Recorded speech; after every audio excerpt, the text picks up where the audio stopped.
Can... Can anyone hear me? Echo, Brian, anyone? Can... Welcome to Jurassic Park. This is so stupid.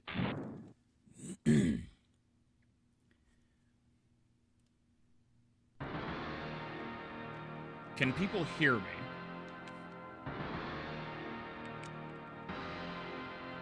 Okay. This is dumb. Welcome to Jurassic Park. Everything about this is dumb. So, apologies for the painfully jank setup that this just became. But I don't know how to use OBS. I have no idea. I have not taken the time whatsoever to set anything up. Because I don't have any time to do anything.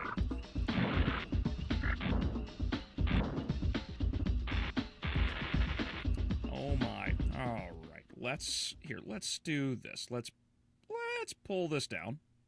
See how... Okay.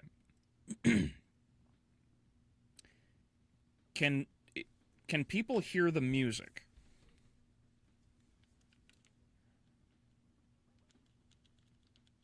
And the noise that for the cattle prod. Which is so desynced.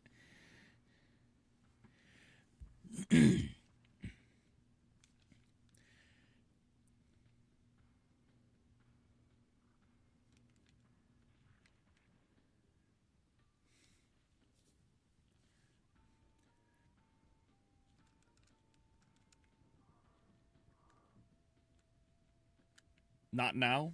Okay, let's how about that?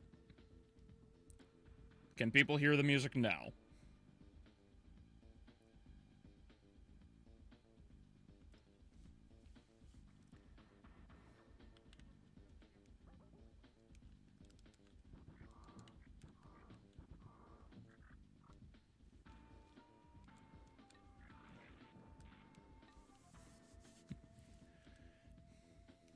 Hey Juan, how you doing? Will I play Super Mario 64 for the Superman review? No, I don't have it. Not that I've even played it in the first damn place.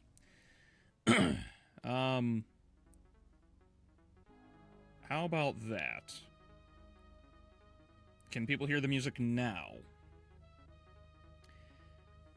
Because I have it currently going through, it's currently going through the desktop audio, so I should, like, on my end, I hear everything, but I don't know about you guys.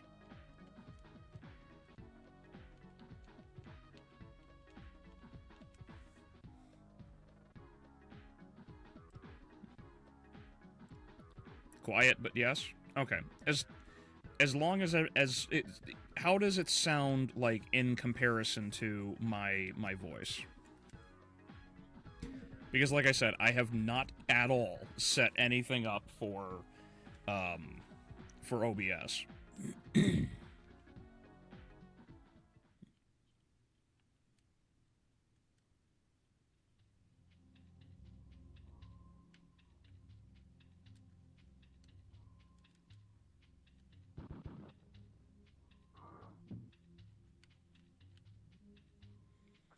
Much louder? Okay.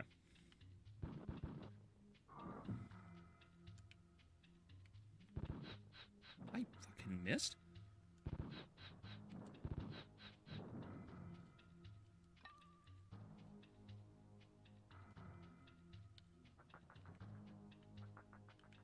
Oh, for the love of...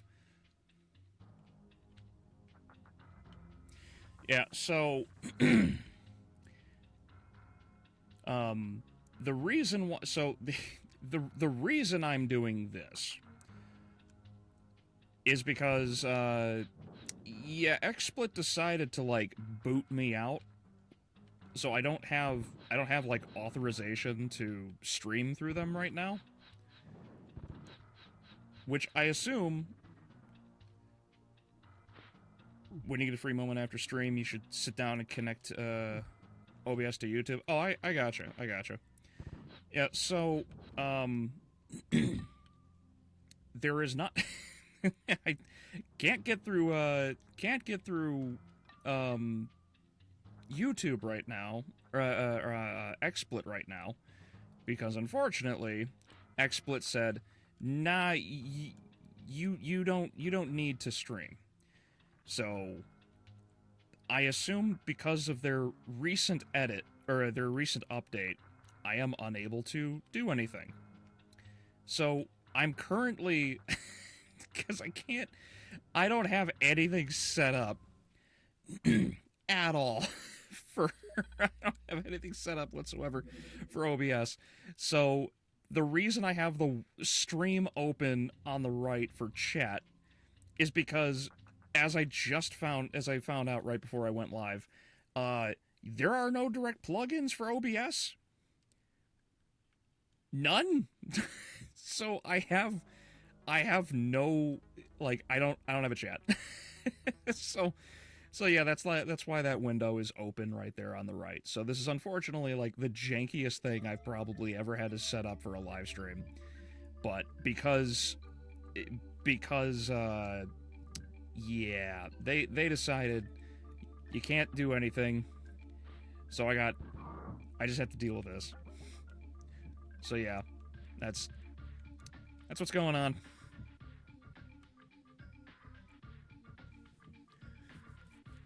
So yeah, Addy, Echo, Juan, thank you all for being here on this jank-ass stream. But it's kind of out of my control, and I didn't want to cancel stream on everybody, and I was feeling dinosaur-y. Oh man, that audio delay is painful.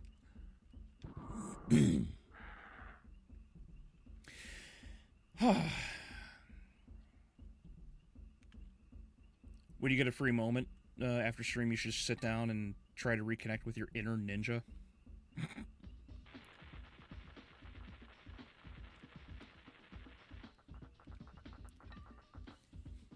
Is my audio only in the left ear for... Yeah, I heard that too on the stream. Is there an option? Is there an option to fix this? Because right now I'm not seeing anything.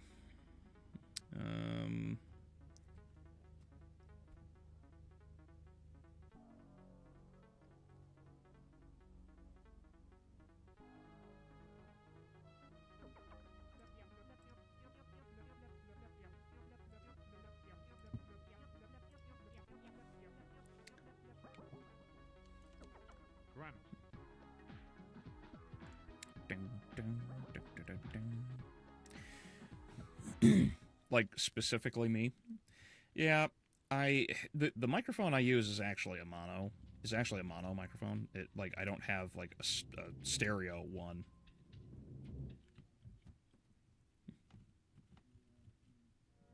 Are you using OBS Base or Streamlabs OBS? Good question. I think it's just Base OBS.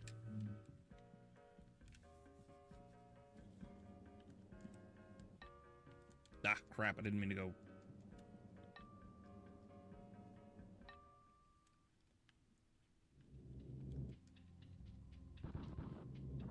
There we go.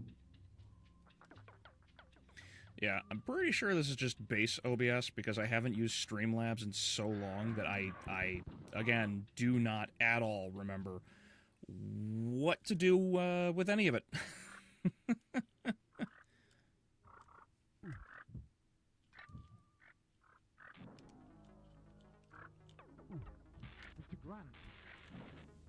You have Hammond's ID card. Yay!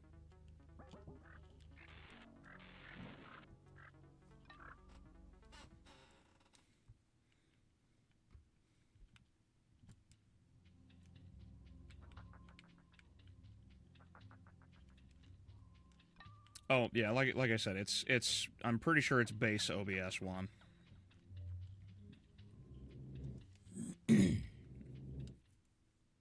But unfortunately, this is kind of what I've got to do. Because, as I mentioned, they were just like, hey, you don't have to stream at all. Because they did that stupid update, and there's no update or anything that can be done like through the system of any kind. So like what I have is what I have. So apologies to everyone for this being such a crap stream, but I have no answers.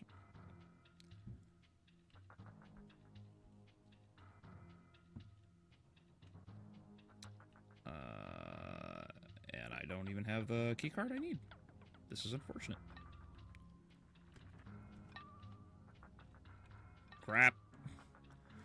Oh man, the audio delay is killing me here because I'm missing everything. Streamlabs has plugins and template shit to make the process easier. Okay. I'm back. Hello, Brian. How you doing, buddy?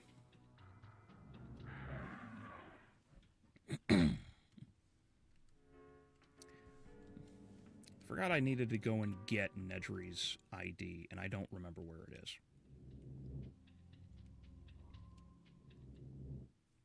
I want to say it's down this way.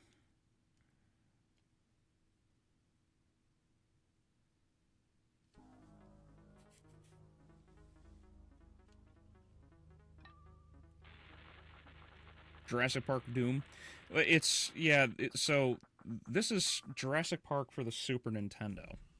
Because I decided I was gonna sit down and play something Jurassic Park oriented, since I just got done putting out that review. And up until XSplit was like, nah. Up until then, everything was more or less fine. But that's unfortunately not what's going to happen. So, yeah. As for the Doom aspect, yes, the game is quite ambitious, because the game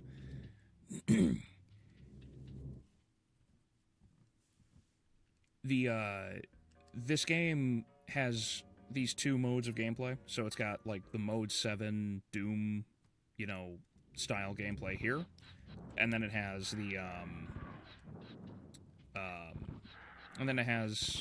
the regular, like, top-down sprite kind of gameplay.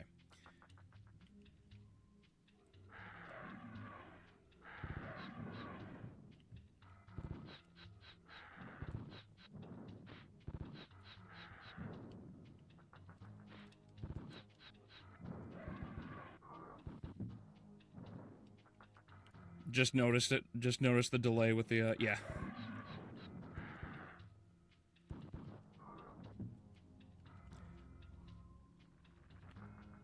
Hey, Shadow. Yeah, so, this is such a jank stream, and I absolutely hate it. But there's nothing else I can do about it. Crap, I need Malcolm's? This is, I don't remember where the card is. I gotta go figure that out.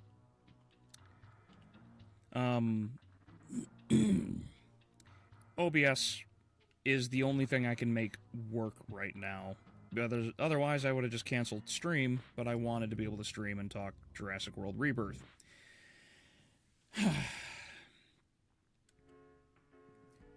Which is also why the chat's up there, because there's no plug-in on the original OBS.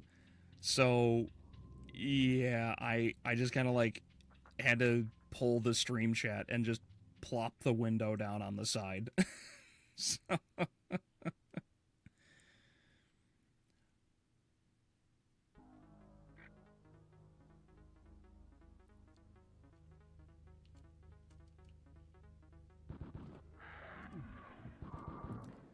I see.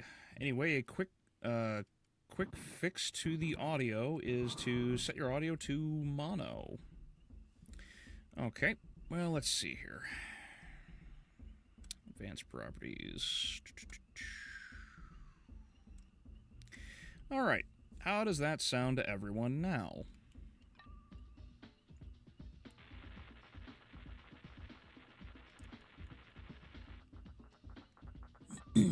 Sound good?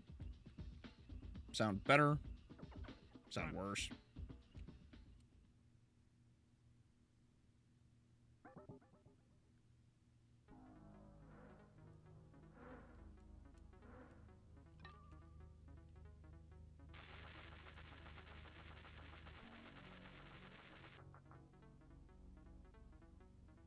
I'm going to take it that sounds better.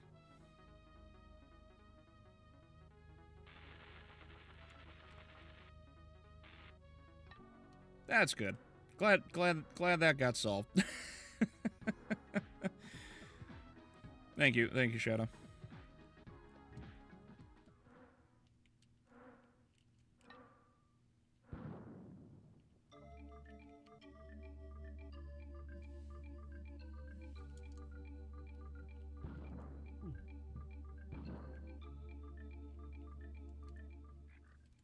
This kind of makes me think of Phantasy Star 1, not PS Online.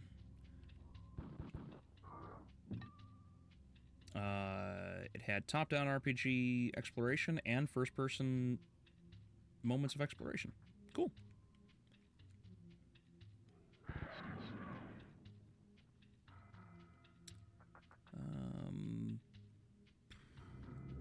Come on, get inside.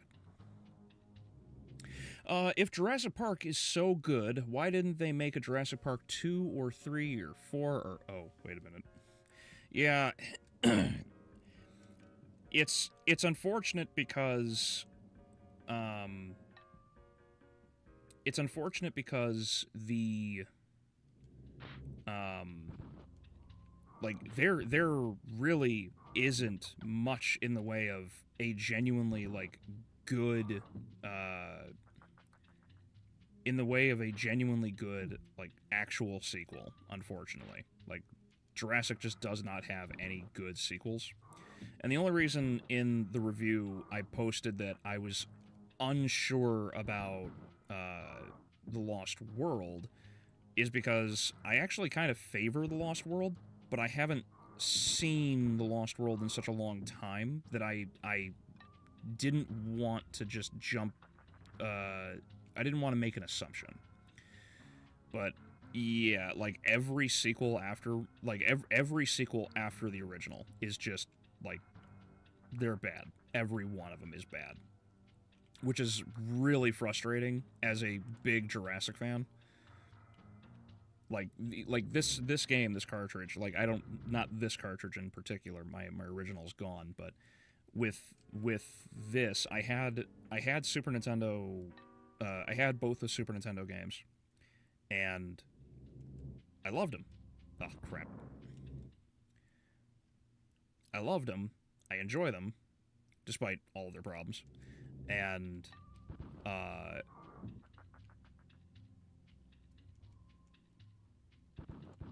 we go. There's Malcolm's card. Okay.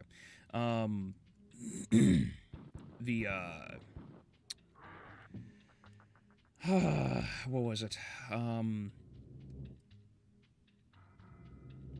Crap, I lost my train of thought.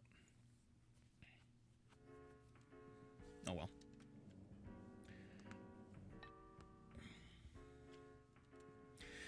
What will be the next upgrade of the Jurassic franchise? Jurassic Universe? Well, at the rate that they're going, that'll probably be the case, unfortunately. Dinosaurs in space.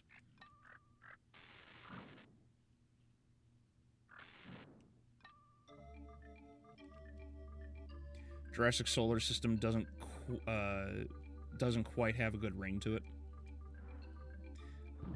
Yeah, it's a little hard to get past that.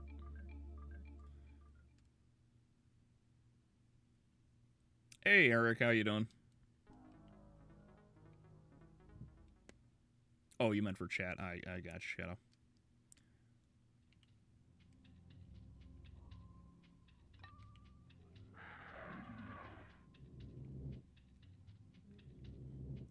It's unfortunate because it's unfortunate. duh. It was fortunate. If it was fortunate, it wouldn't be unfortunate. Silly. Yeah. Yeah, you got me there.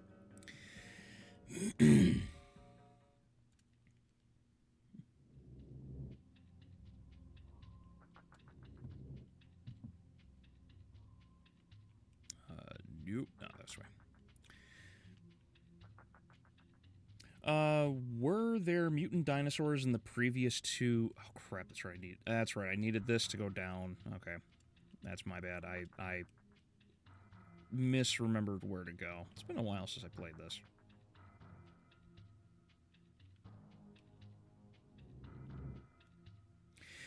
I can't remember. Also, what do you mean? There are mutated dinos. Did you suffer from radiation?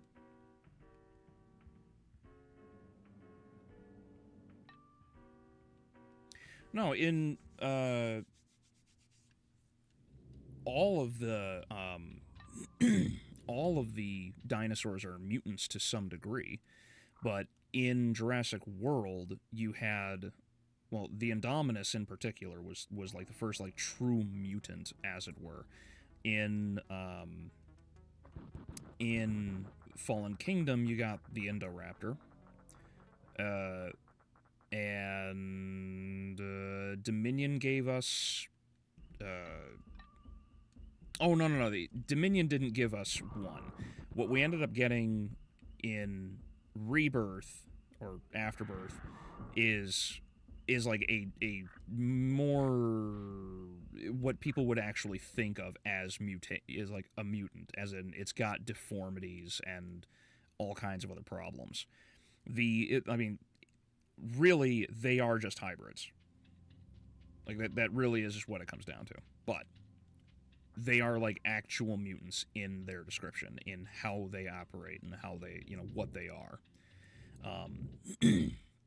Actually, the Spinosaur in the third movie is actually a mutant as well, because it's not correct. Because at the time, the Spinosaur was not fully known or understood like we know it now. So the ones that were in Jurassic World Rebirth are actually accurate to the real Spinosaur. The one from 3 is called Asset 87.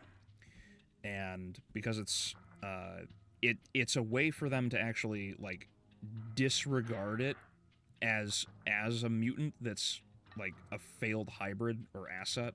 So you don't actually have to worry about like the canonicity of it now. Like, it's not officially a Spinosaur. It's called a Spinosaur, but it's not actually a Spinosaur.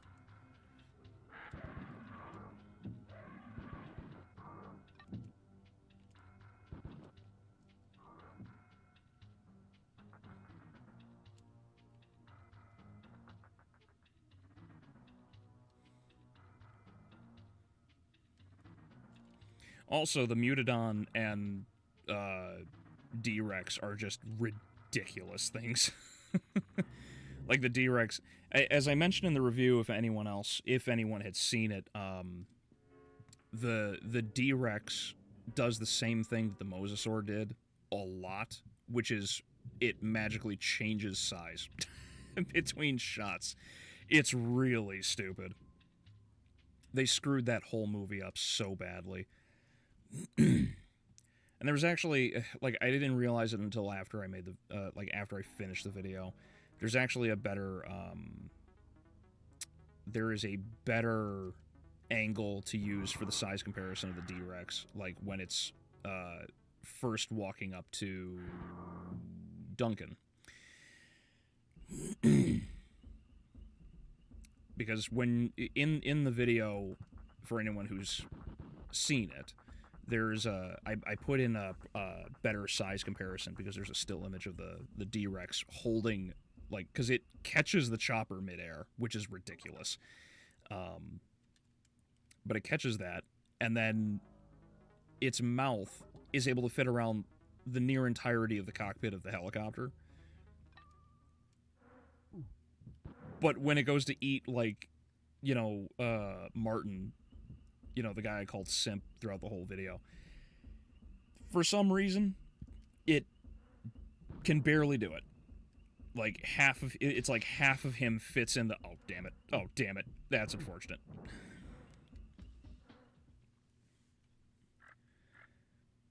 But yeah, no, it's like they couldn't even do that right, and it's not like an inherent ability of the D-Rex. It's just they just didn't scale it right for shots.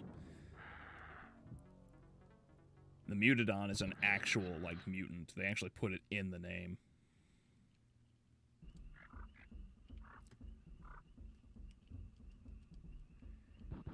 Isn't Dinosaurs in Space just great value brand alien? I mean, more or less. Could you imagine if it was just, like, raptors?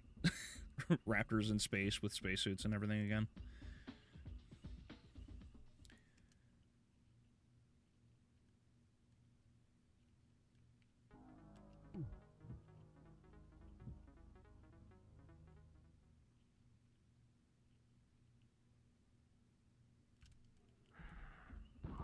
Whoop. Oh, wait, I went all that way around just to get... Oh, here it is. Nope, I went all that way around for nothing.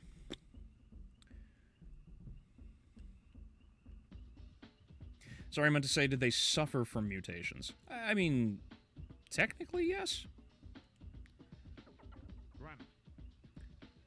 Like, they're just failed, like, genetic experiments. Like, that really is just what it is.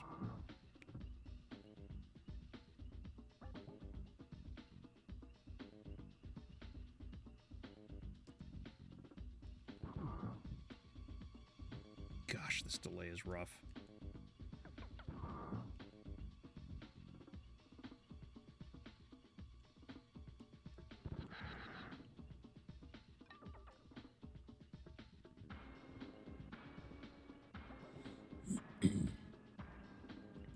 Might as well make an island of Jurassic World Rebirth into the Savage Lands from X-Men or Marvel.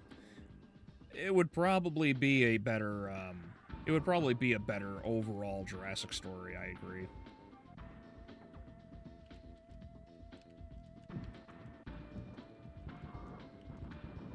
Fucking die.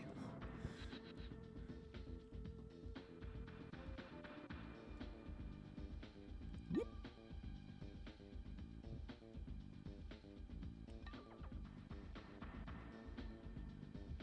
Sad, sad world for Spinosaurus fans. Yeah, there's not many of you guys out there, but, I mean, you can't really take that loss away from the Spino in 3.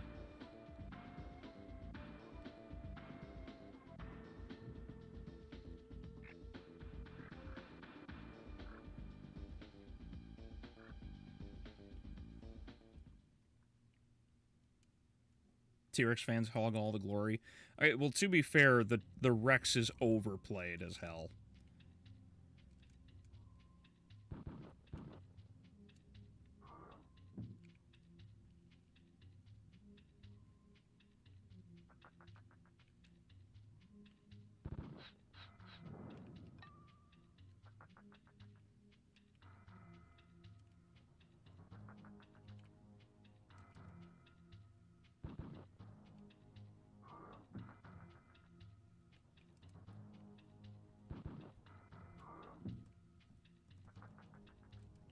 Here it is. Now I can get Jurassic Park back online.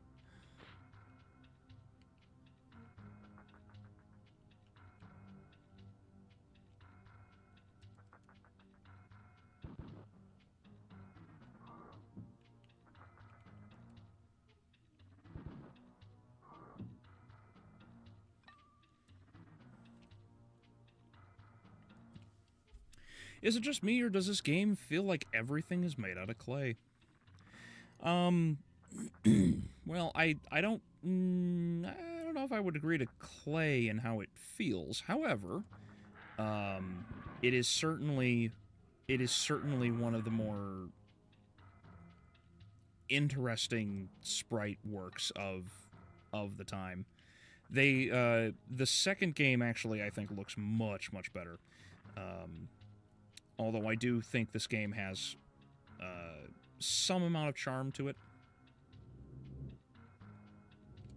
Everything's really big and blocky, kind of chunky. I just finished reading the first volume of the Ultimate recently. Good stuff. Oh, interesting. My favorite line in Ultimates Volume 1, Hulk is not a sissy boy. Hulk straight. Hulk straight. Okay. Yeah, this really happens in the book. Oh, that's rough.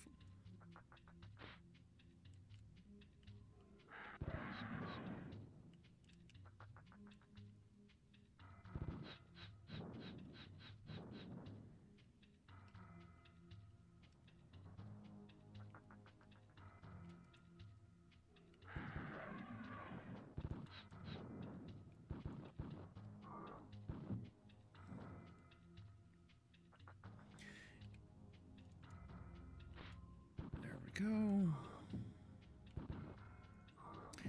Enjoying the Star Trek Online Summer Rise event. Fun with jetpacks and surfboards on a tropical island with no mutant dinos. At least none I'm aware of. Oh, well, that's good. Yeah, I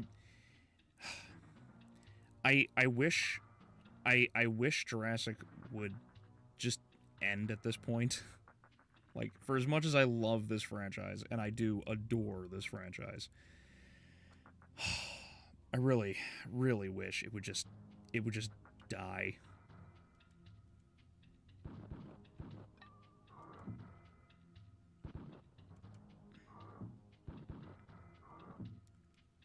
Ray Arnold, there we go. The new Ultimates universe, or the old ones where Hulk got excited from seeing wasps. Oh, oh tiggity biggities.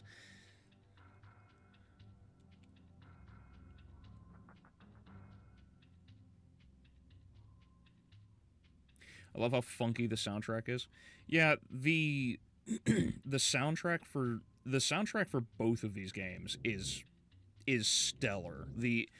If this one is really like tropical almost in the way it sounds and feels, but then you get to the second one, and the second one is just this, like, I don't know, like, it's orchestral in like this almost high not gothic. I don't know, gothic's not right. But there's a lot of choir. There's a lot of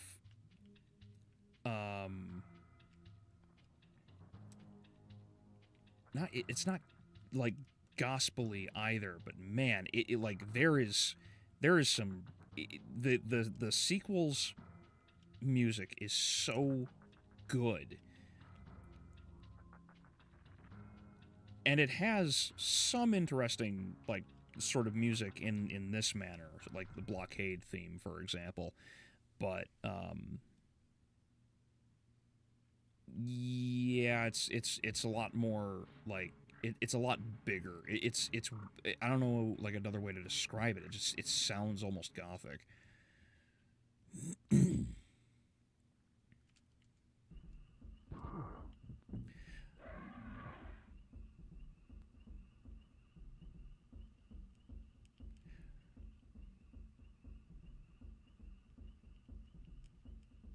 Come on. Around the trees.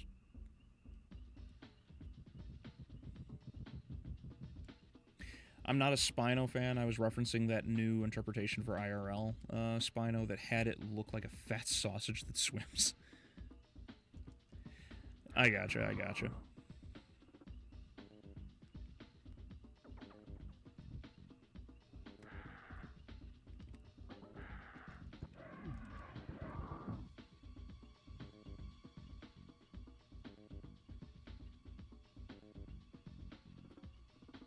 Jurassic needs a 10 to 20 year hiatus.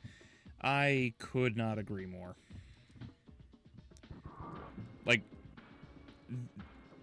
there's a point in, like, I get why, and this is why I mentioned This is why I mentioned that in the review, it's like the only reason this movie exists is because they're trying to recoup money. That's it. There is no other reason for it. But the problem is that not only does the movie suck horribly, it just degrades the franchise further in the eyes of so many people. And this is why there's such a split in the fandom, right? Because you have, it's just like I've mentioned before, going back all the way back to that video where I talked about the cycle between new product comes out, the fandom splits, yada yada yada. Well, all of that is happening with Jurassic again, because the World franchise, or the World series, was very divisive as well. And World came out around the time that a lot of the critical YouTubers, like EFAP, so Mauler, his buddy Dishonored Wolf, and I want to say Nerdrotic as well around that time.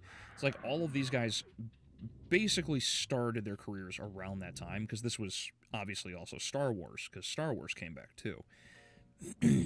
And all of them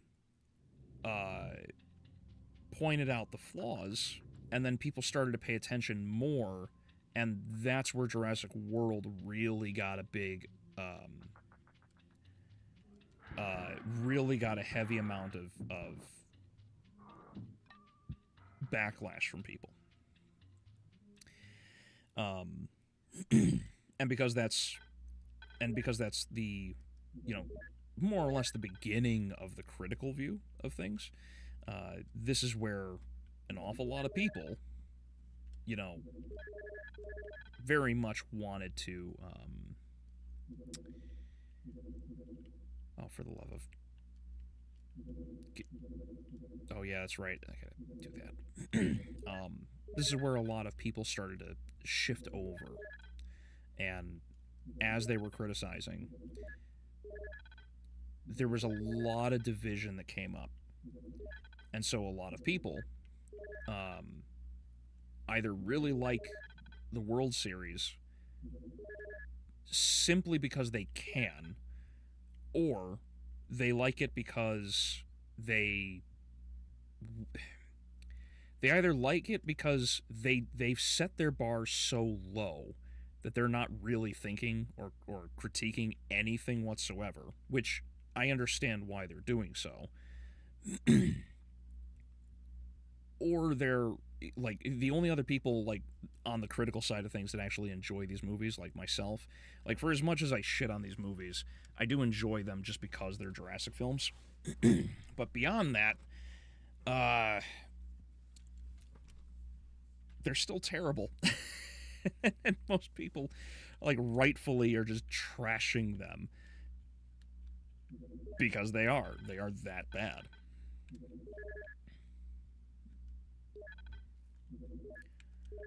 And I'm kind of stunned by how many people still favor the World movies. Like, genuinely, like, there's like almost actually no reason for them to receive any of the amount of praise that they do. Which is why, again, there's a ton of people online. Because I was looking up Jurassic, like, footage and whatnot for the video, it's like all kinds of videos, like reviews and everything kept popping up, and everybody was just like split right down the middle.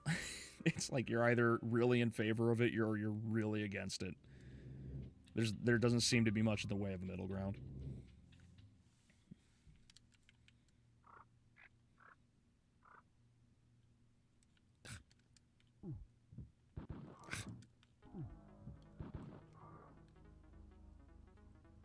All right, next objective.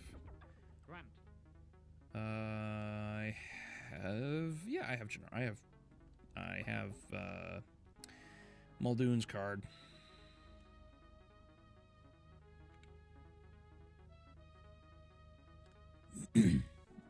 What kind of hacking minigame is this? You know, surprisingly, it's not actually a hacking minigame. It's actually just, you know, it's actually just a minigame of you trying to figure out how to work the controls, basically.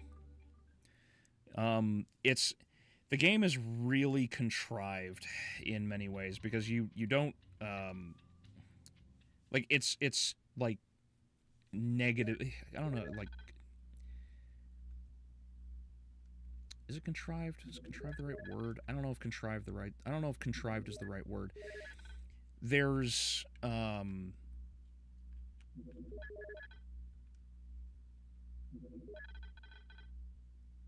it's not well planned out. Just period. Like, it just end of discussion. It's not a well planned out game. Come on.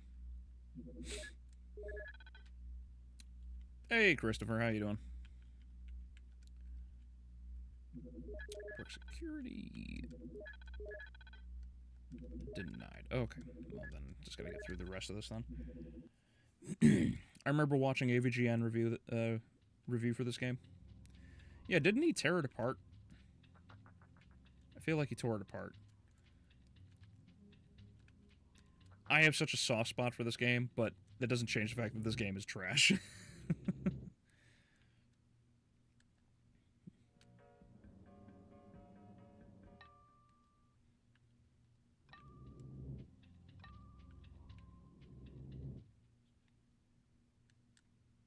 Jurassic Park 2 SNES is Castlevania level music? Yeah, basically. Like, if you get a chance, Shadow, look up, like, Jurassic Park 2 OST. I think it's just Seek and Destroy. Look up the Seek and Destroy mission. Or just the music, rather. It genuinely sounds kind of like high gothic. Oh, I don't... yeah, that's right, because I can't get that without it. And I don't remember which thing I need.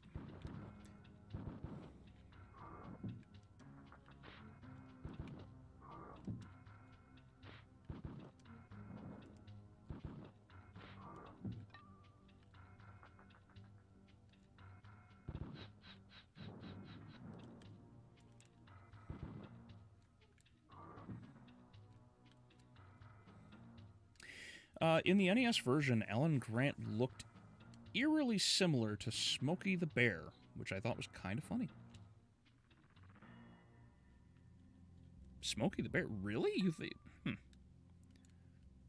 I don't know. I wouldn't have made that connection. Oh. Oh. Oh, why did he... Okay. I guess his people needed him. That's hilarious.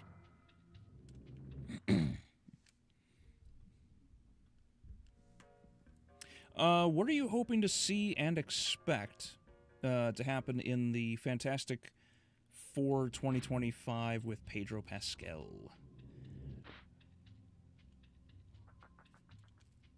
Well, what I think is going to happen is Pedro Pascal is going to get, you know, cast to the side because he doesn't really do anything in the movie.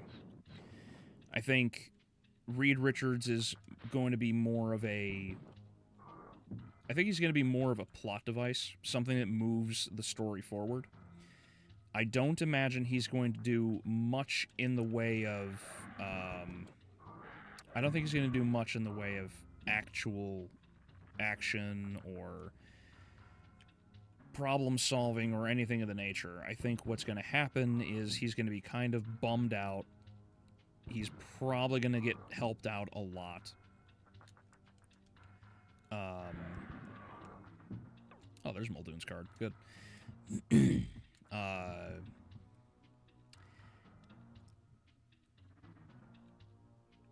I still stand by what I said earlier, too, that I think that they're going to, and I think the story is going to end with the Fantastic Four coming to the main timeline for the MCU. I don't know, like there's no way the MCU doesn't continue with the MCU.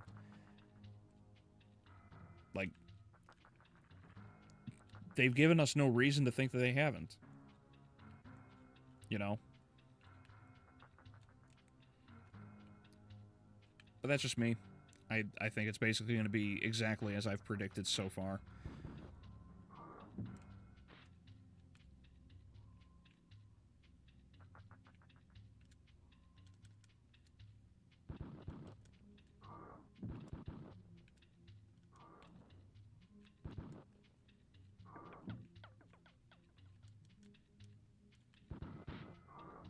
Oh. A life. I got a life, everyone. Yay!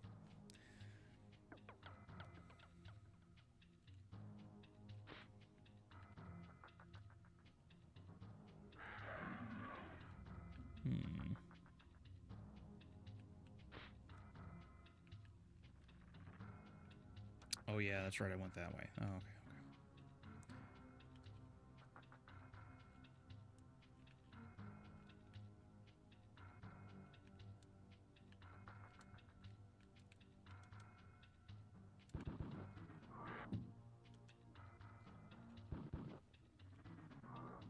Seek and Destroy, like, from Metallica? Yes. Yeah, that's actually the name of the song. The mission is that you have to go into a volcano and I'm getting railed. You have to go into a volcano and you have to track down a baby raptor. The baby raptor will lead you to a nest in the volcano. And it's actually really similar to, because it's funny because these games, the Jurassic Park 1 and 2 for Super Nintendo, actually are more accurate to the novel than the actual movie in some cases, because in this game you have to deal with the dinosaurs on the ship, whereas in the movie they don't really do that. In the same way, in the novel, the ship is a genuine problem because that's how the dinosaurs are getting off of the island and onto the mainland, for anybody who doesn't know. And in both this game and in both 1 and 2, you have to destroy a raptor nest, which is located underneath the volcano, or rather in the volcano. So, yeah, that's what that mission is actually based on, is like, you have to go in there and wipe out the raptors. And it's a bit of a difficult mission if you don't know what you're doing. It took me forever as a kid to figure out how to beat it.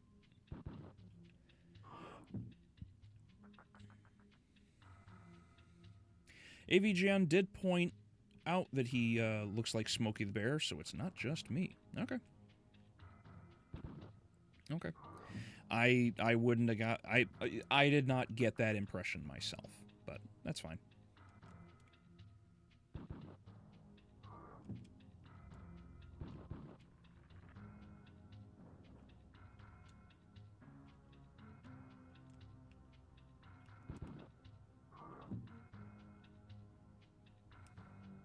MCU Phase 6. Yeah, basically. It's like the big concern, because the Fantastic Four is supposed to be, you know, like, this is the first Marvel family. Like, this is the first and biggest, like, we're bringing a family, an actual family, to the MCU. That it's not just, like, made in the aftermath of events, like Tony had, I forget her name, but had a kid with Pepper. Oh, balls. Are we kidding? Oh, where's that key card? I forgot where it is.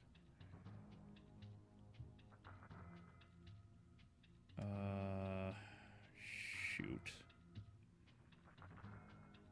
I don't remember where my key card is.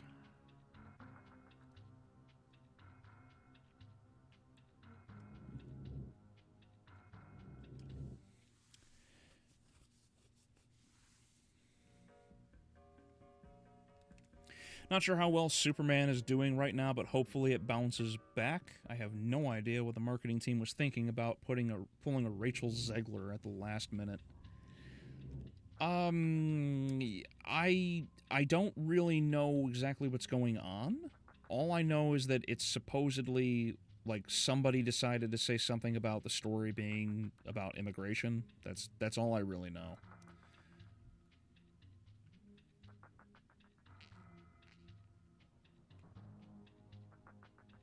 I mean, technically it's not really wrong, because like Superman raises a question about, you know, home versus heritage, but he is not like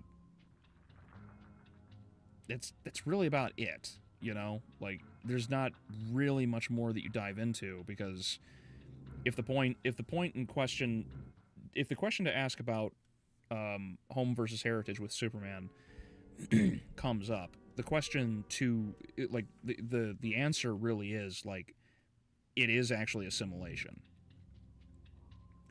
because Superman might be, you know, from another he might be another species from another world, etc., etc., but the fact of the matter is he became American. Like he's a constitutionalist, as I mentioned. Like he stands by those teachings. So I find it funny that a lot of people are like trying to make this a big thing, but again, I don't know enough about it, so maybe there's details that I'm missing.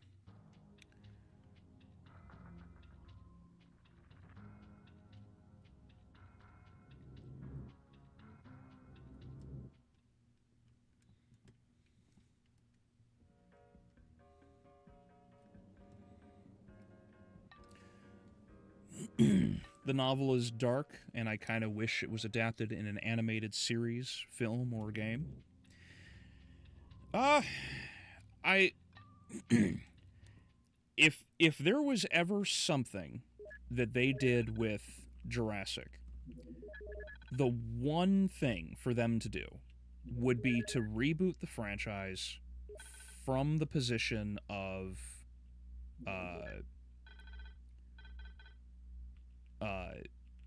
it would be for them to remake the actual novel itself. And like just let what Jurassic has become just fade into obscurity, and remake the original story. Make it a Netflix show or some sort of online series where people can readily access it. And by doing so, you would also give it enough time to be able to tell the story in detail, in completion. Because one of the biggest problems with so many novels and stories based on something is that the story never gets truly finished. And it's always imperfect because it's incomplete. You know, it's something that really frustrates me with a lot of novels and book-based stories.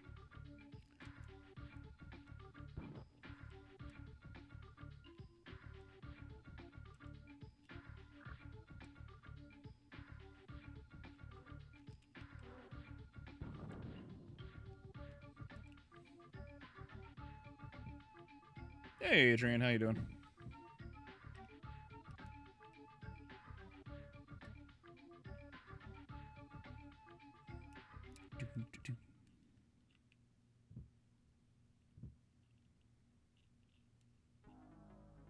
I heard the interdimensional space monkeys canceling him was a one-off blinking and you miss it gag. Really? Gosh, that would be nice, wouldn't it? Not having to worry about Superman being butthurt over tweets. It's such a stupid idea. I don't know why that's a thing, but I mean, I guess Lex would do it.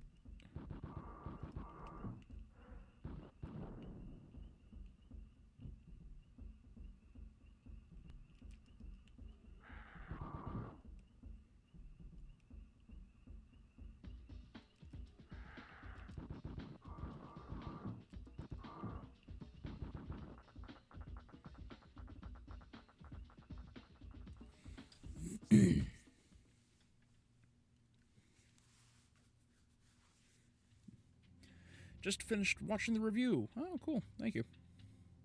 Was a lot nicer about it than Jeff and I were about. I did not want to. For as much as I wanted to lay into it, I didn't want to go. I didn't want to go off the rails just cursing. Right. I wanted to make point. I wanted to make points very clear and concise. And because I didn't have as much time to write this one as I initially wanted to, because it kept getting bigger and I kept running out of more time and I was working, I didn't have as much time to refine the script as I wanted to.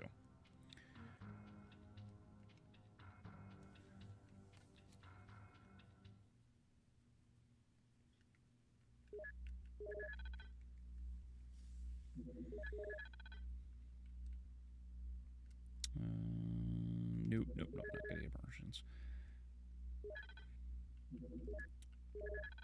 Controls, security, clearance? Damn it, it's not this one either. I don't remember which one gives clearance 1. Maybe it's on the boat.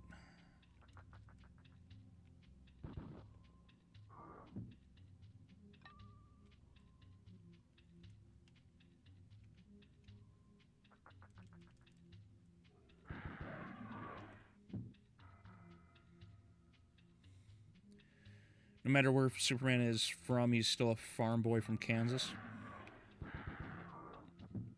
Smallville, raised by humble parents. Yeah. Well, that's part of what makes him such a good character, is that he's very relatable in that sense.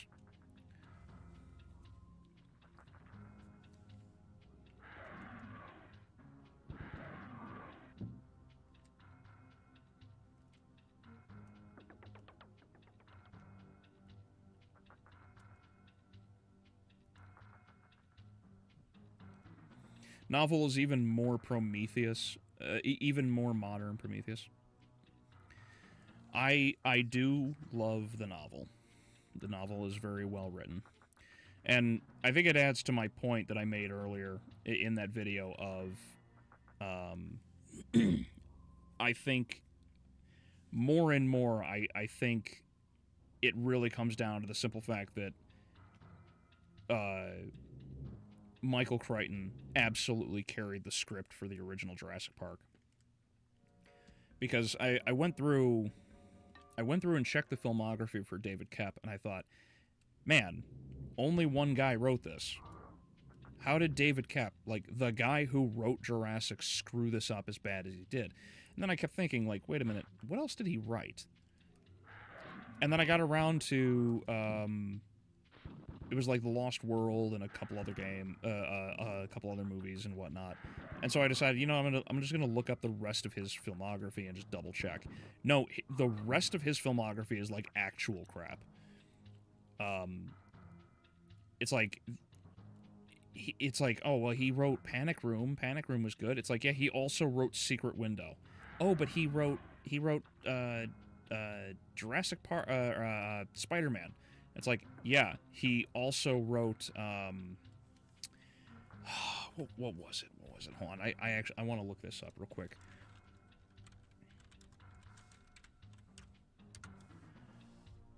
Like, it was frustrating to see, like, everything that he wrote. It's like, okay, so he did Jurassic Park, but he co-wrote that with Michael Crichton.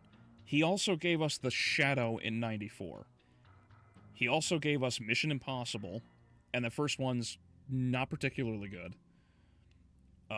He gave us Panic Room, and he's credited as writing Spider-Man, but the problem is, Spider-Man was already established, so I can't even give him... I can't give him the Spider-Man writing.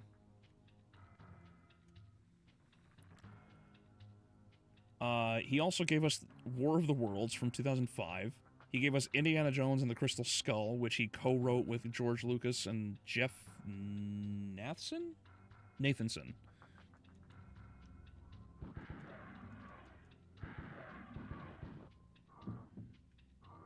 So that one's not good either. There's the canister of nerve gas. He gave us Angels and Demons. He gave us the 2017 Mummy movie, which he co-wrote. Indiana Jones and the Dial of Destiny, and then the most recent one that he's done where it's entirely him was Jurassic World Rebirth. Like, the biggest problem I have with all of it is that, like, David Koepp is not actually a good writer. It's that he fixes things. Like, that's really what it comes down to. That's all he does. So, there was a big push for the success of this movie around the time when it was announced, because David Koepp was returning to the script. And sorry, if I see David Koepp on the script or screenplay, I'm just going to default to it being bad.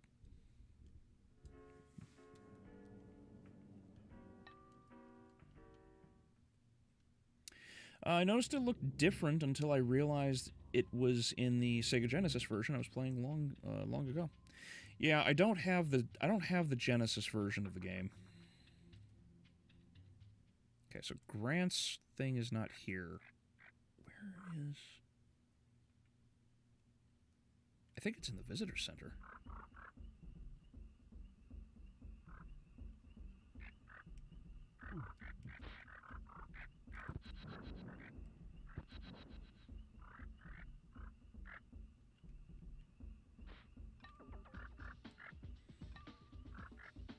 I still have my hopes for Superman 2025. I want it to be good, but they are the way they are handling things this past week is concerning me.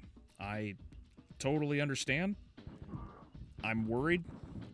I know, I did see Nerdrotic's thumbnail, and as far as I know, Nerdrotic said that it's not woke, which is good, but he also said that it was still crap. So it's like, all right, I don't know I don't know what to go with here.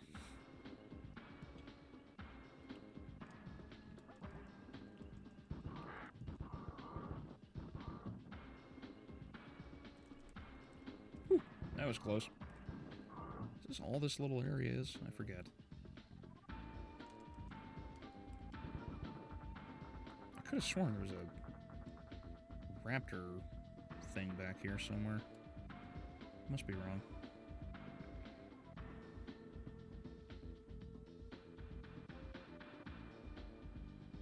I would love to see a Jurassic... Oopsies.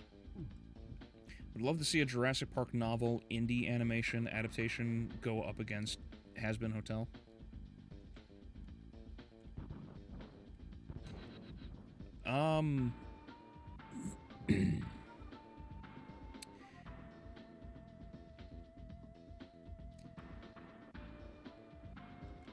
I think it's more than possible to make an indie animation that can challenge Has-Been Hotel in the independent market.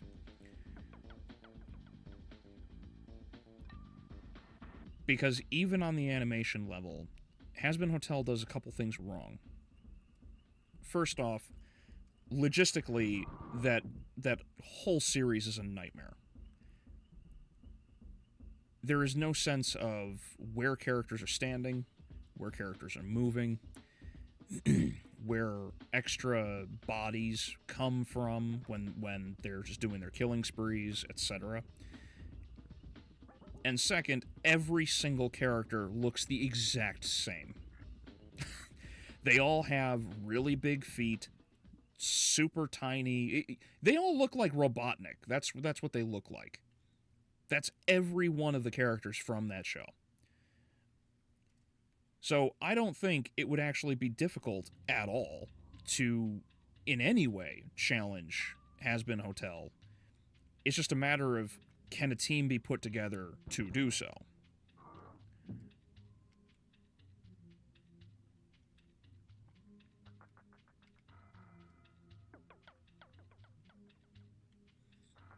And that's not even talking about, like, the writing, because I think the writing is crap.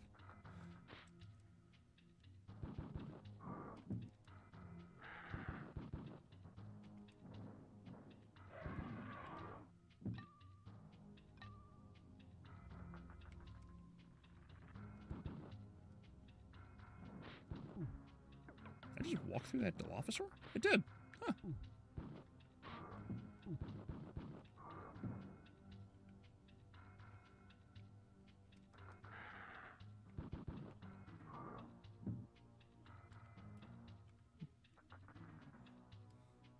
I'm going with not giving James Gunn money.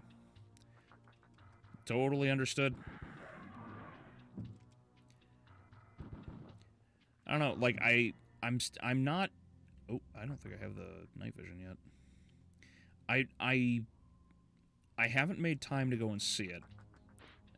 Because I didn't finish editing today's video until literally the day, or like literally an hour before going live, because unfortunately YouTube was just like, hey, you can't have anything, and I was like, please.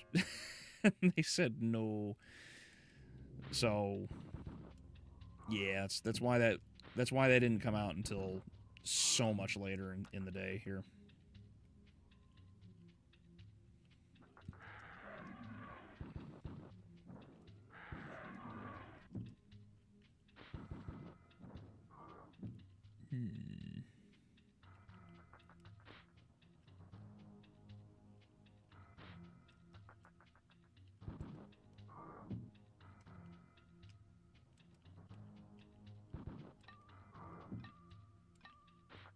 Oh, there's the battery. That's good. I needed that. Right? I got it.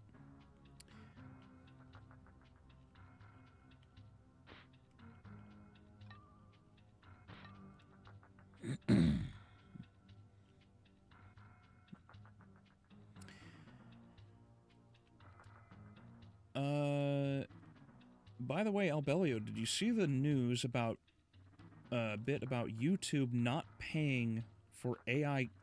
Really? They're not going to pay people for AI content anymore? Huh. Have they defined what makes AI content to them? That's like the main question to ask here. Because if what they're talking about is, if they're going to talk about, like, you know, AI voices and things of that nature, that makes sense. That makes sense. Because unfortunately, AI content just, like, dominates the market right now in YouTube. And it's brutal trying to keep up with any of it, because it's so much easier and quicker to just mass produce, you know, AI voices. And if it's just a voice, that's one thing. But if you were, like, if it's like an entire script, if it's all the audio, I don't know. Like, how do you define, like, what that would be then?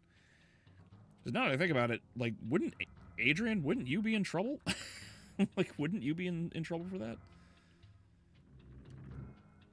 I saw it. YouTube is using the fact that they don't copyright AI content, so they decided not to monetize it.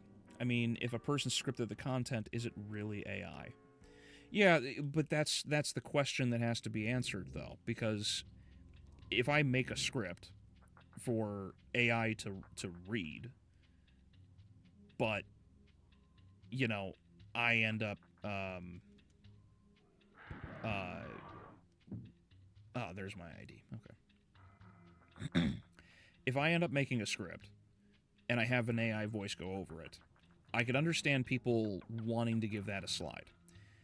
If it's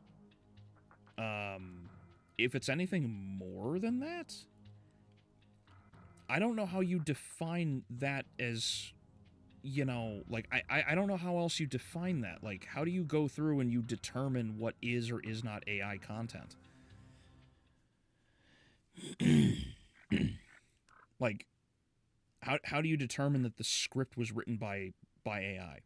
You know, it's not exactly like the AI voice as it reads the lines is going to is going to use all or mention all of the quotation marks or asterisks for descriptions of any kind, things of that nature. Like, trying to define that, I think, would be a little more difficult. All the bits I saw on it said AI generated. Okay, I mean, like I said, well, now here I see one person saying unoriginal. Oh, interesting.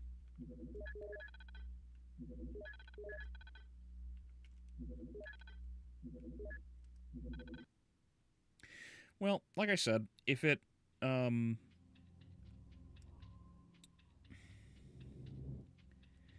I I would assume they have to crack down on it because unfortunately people are just not going to give as like genuine content creators are going to suffer. It's just through and through. Genuine content creators are going to suffer because AI content cannot be kept up with.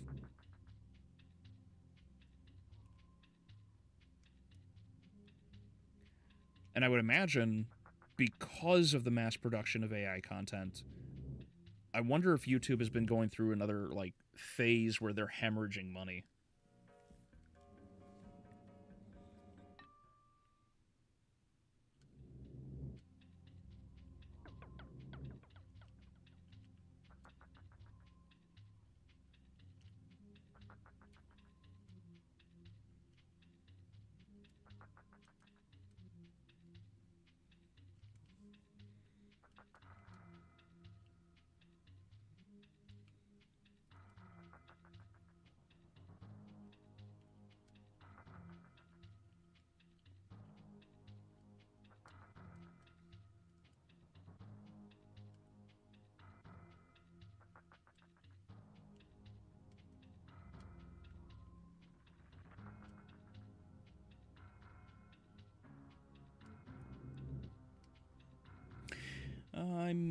Let's see. AI images do have the uncanny valley.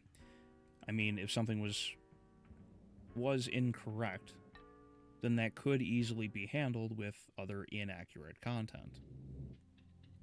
I suppose.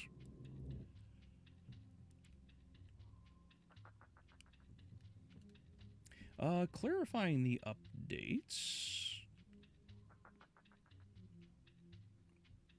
Specifically target mass-produced material. Okay. Rather than traditional creative formats. Well, that's fine. Because the other question too that needs to be asked is like, how does it handle thumbnails? Because I know a lot of people. Kirsha, the VTuber Kirsha, also uses AI thumbnails because it's just so much easier and quicker to do. So that makes sense. But if that would be tagged as AI, then like that's kind of rough, you know.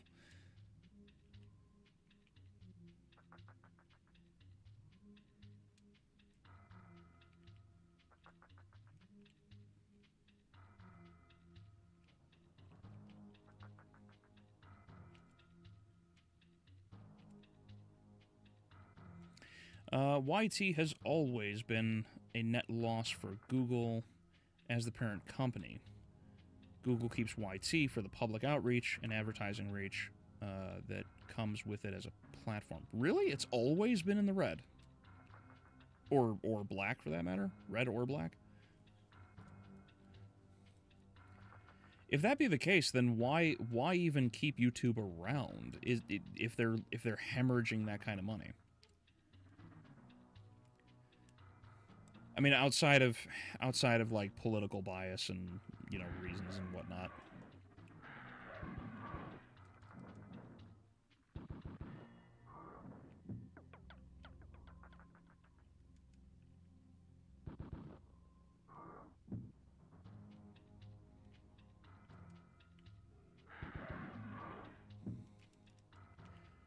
Funny how there's a wall texture that's just... It's just a Jurassic Park logo. In these deep, dark caves. The raptors have figured out how to, you know... they figured out how to carve stone. 1, 2... Oh, bummer. I thought I was gonna get, like... There we go.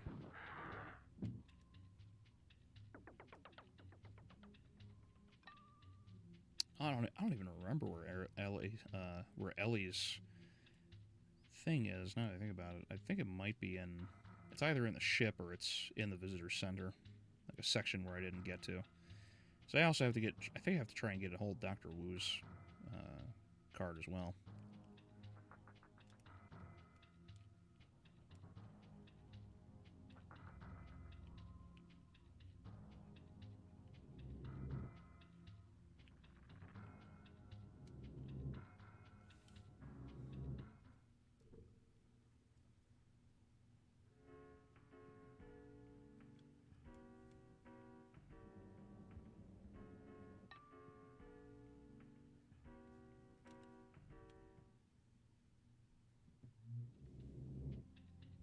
And, oh, no, no, no!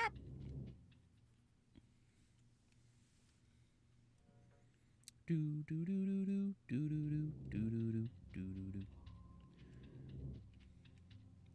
Yeah, I wonder why. Like, I wonder why that Ellie Sattler's card is like required for that door.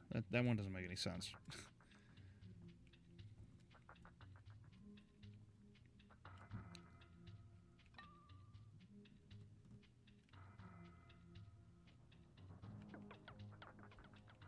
They keep it because it reaches the public. The same reason why no one with any significant power would want the internet down. If you don't deliver the message, as well as others, you're behind. Yeah, that's true.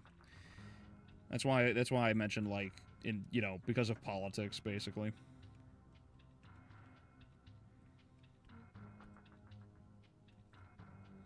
The internet is the medium for communication now. Television in the broadcast form is increasingly inconvenient and borderlines obsolete. That is also true. Yeah, could you imagine how much healthier everyone would be if we just stopped listening to stupid people on the internet?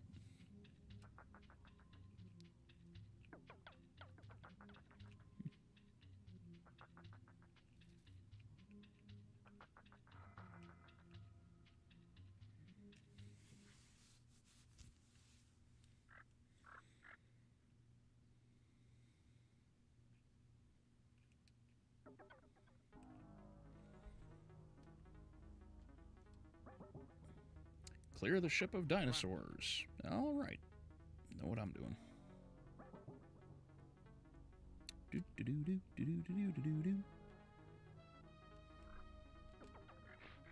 Darn it.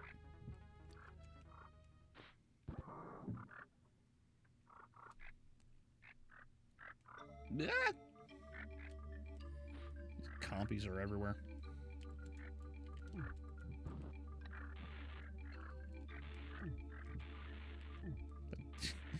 I hate the way that thing is drawn. It's so dumb. It can't actually hit anything.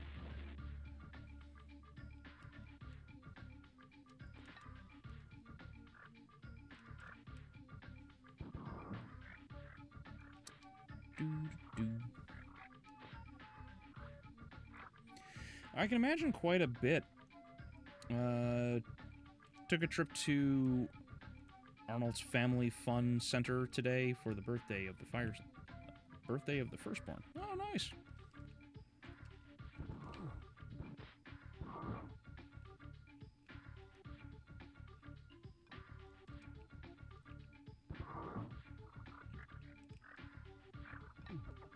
I'm getting juggled by compies. This is unfortunate.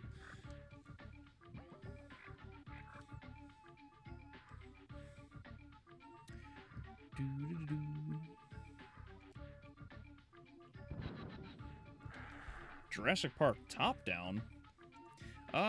Yes. Yes, it is. This is Jurassic Park for the Super Nintendo. Also, hey, Chaos, how are you doing?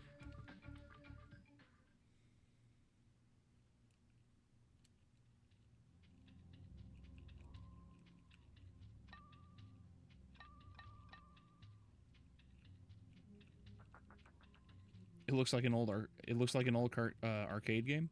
Yeah, it does. It also has this Mode 7 style of graphics. It was a very ambitious title for its time.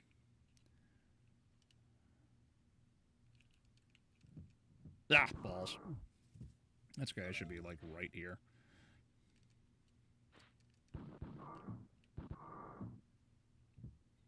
I don't know if I'm gonna have enough. I don't know if I'm gonna have all the key cards to be able to get down there, though.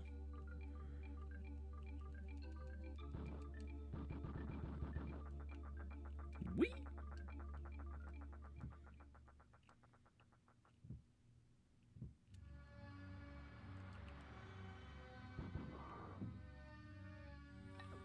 The water effect is really pretty. Whoops.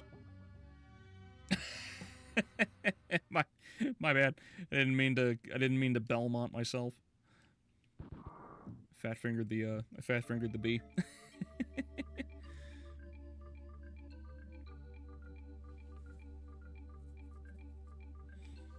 I mean, my brother and I played Desert Strike on Sega Genesis, and it was top down like this. Took a while until we beat co-op. Oh, nice.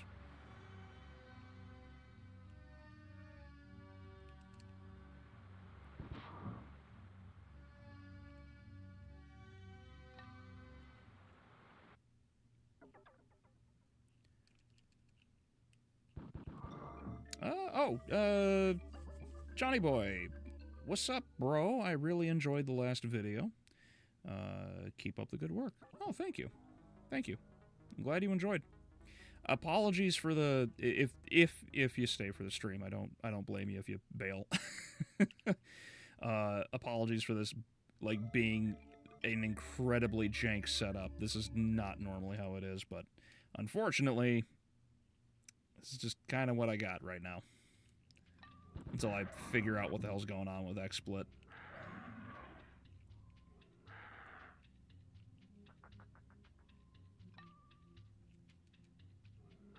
But yeah, cool. I'm glad you enjoyed.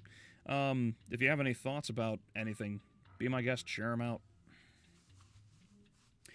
Ridiculous boss battle for lone commandos in the Middle East, like helicopters or giant jets hovering with lasers. Yeah, but that's usually how a lot of those games were back in the day, though. Damn it, it's denied from this console, too. Denied from this console. Let's see. Hammond Muldoon, Grant Gennaro, Arnold Nedry. I need Wu. Wu is the next card that I really need, and I think he's here on the ship.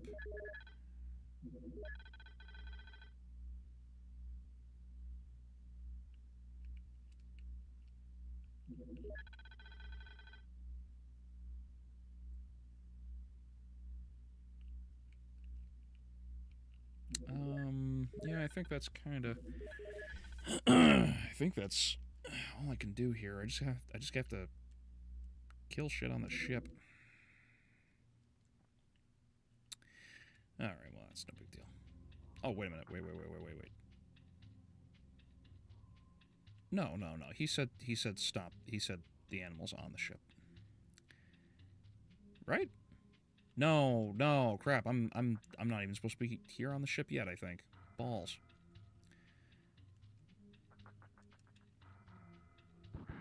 Oh, no. I'm good. Okay. The text is what was important. There we go. Got him. But yeah, cool. So has everyone here watched the new video or not?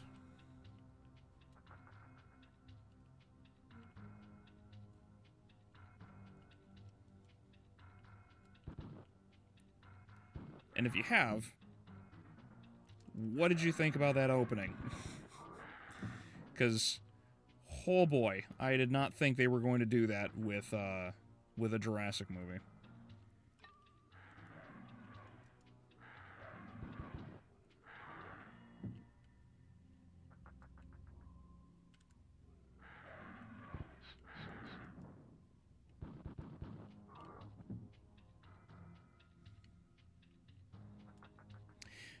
Are you tranking the dinos? No. The Dilophosaurs and the raptors that have gotten onto the ship all need to be eliminated. So, the ship itself has 3? It has like 3 or 4 levels, and you have to go through and wipe out all of the dinosaurs on each level. And then that'll give you the next objective, which I believe the final objective is... There's two or 3 more objectives left in the game. The first one being that you have to... I have to destroy the raptor nest with the nerve gas bomb. And there is finding all the eggs. And I think there's one more.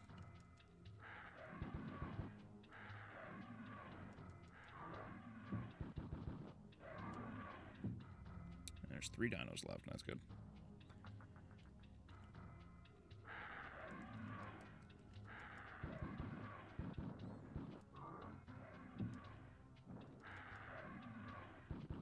There we go. That should be the last one. At least on this floor. Oh, no, there's one more. Where is he? Oh, there he is. He just presented himself to me. Nice. That makes that a lot simpler.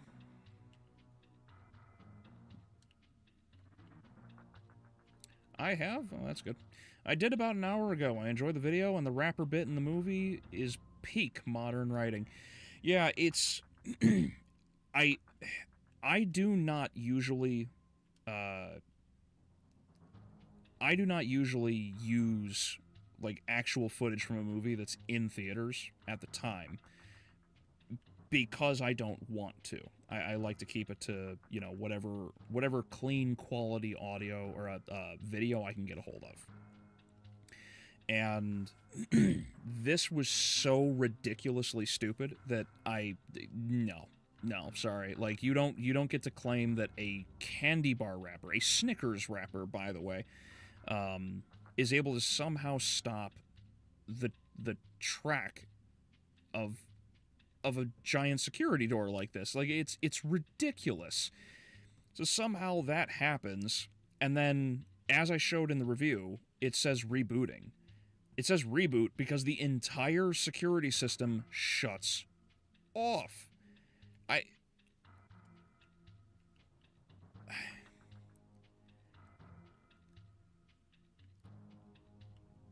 I'm more flabbergasted by the fact that people are actually defending the writing on this. Like, how? How do you defend that?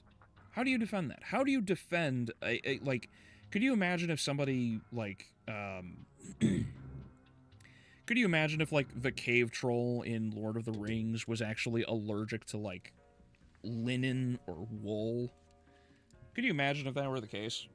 Like, people would lose their minds.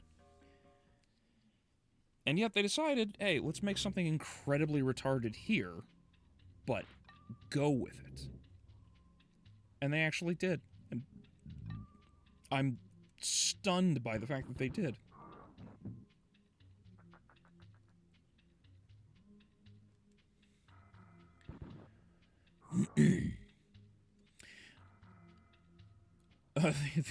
The abortion joke was funny. I don't think YouTube will allow me to chat if you, even if you, to be seen if I said it. I have no idea. Probably not. YouTube is just a bunch of, YouTube's a bunch of Nazis. They don't let anybody say anything.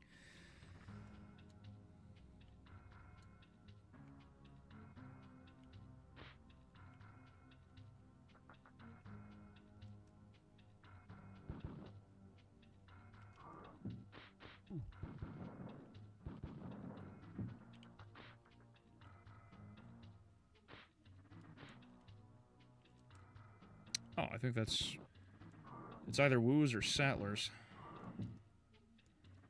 Ah, there it is. Okay, that's what I thought. It is woo, and woo is on the ship.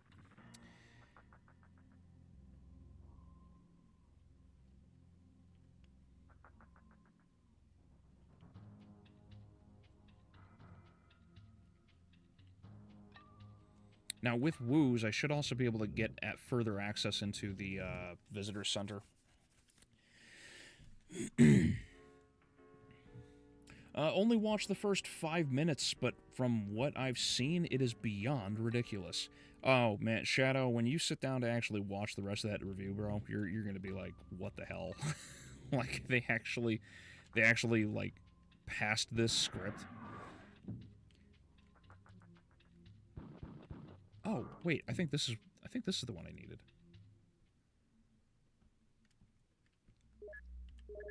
Park controls. Security. Clearance. Damn it! It's not this one? Okay, then I think it's in the visitor... It's either in the visitor center or it's in 2.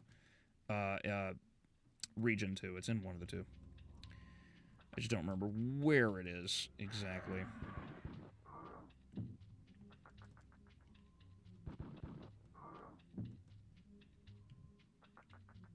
Ooh. There's a room in here that I have to be very careful of, because there's actually a point where you can get stuck and you can't unstuck yourself. So when you get stuck in the game, you have to restart the whole thing. And it's here in the ship. There's a room with some hanging chains, and you get stuck like in the chains.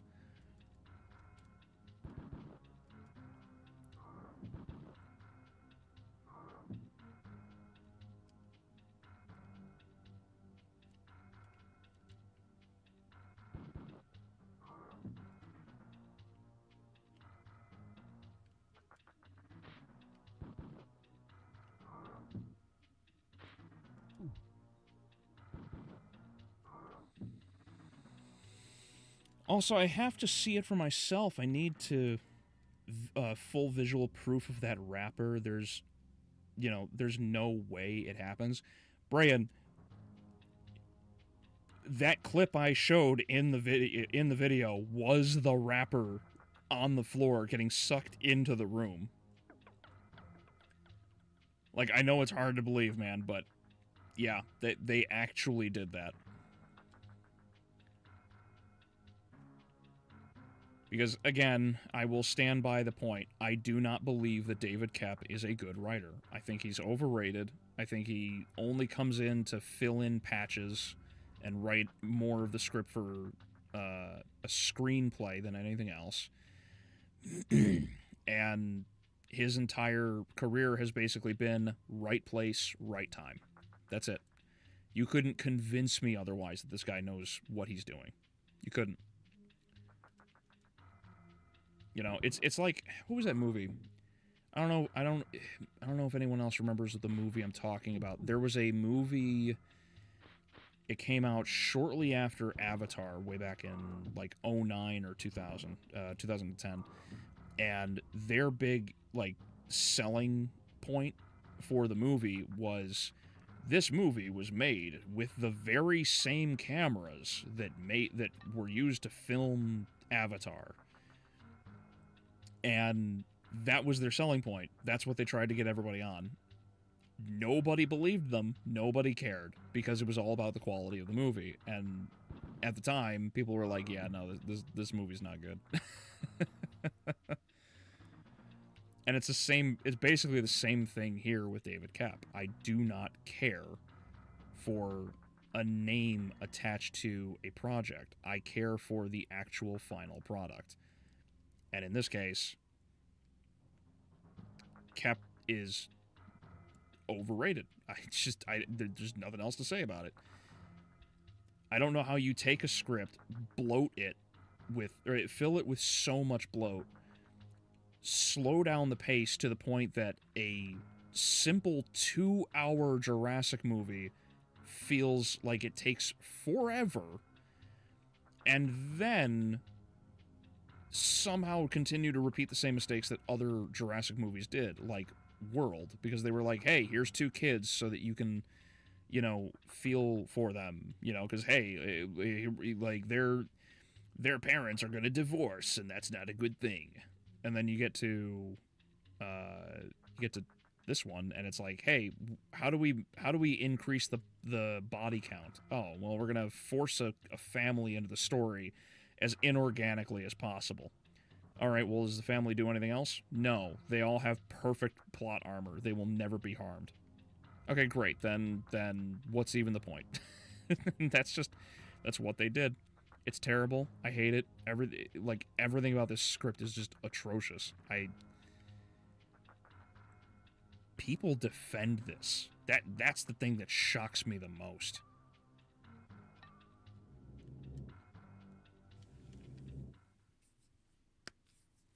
I saw the previous Jurassic World movie with dinosaurs in the snow in the trailer, and I figured I would skip it in theaters.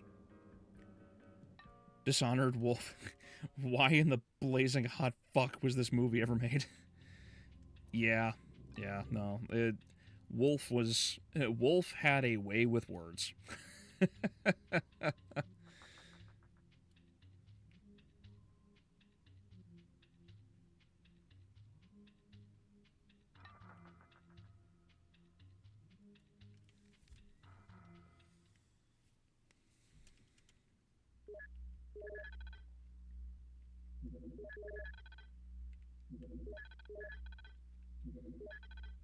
At least have 2, or at least have 1. I don't know where that first security is then.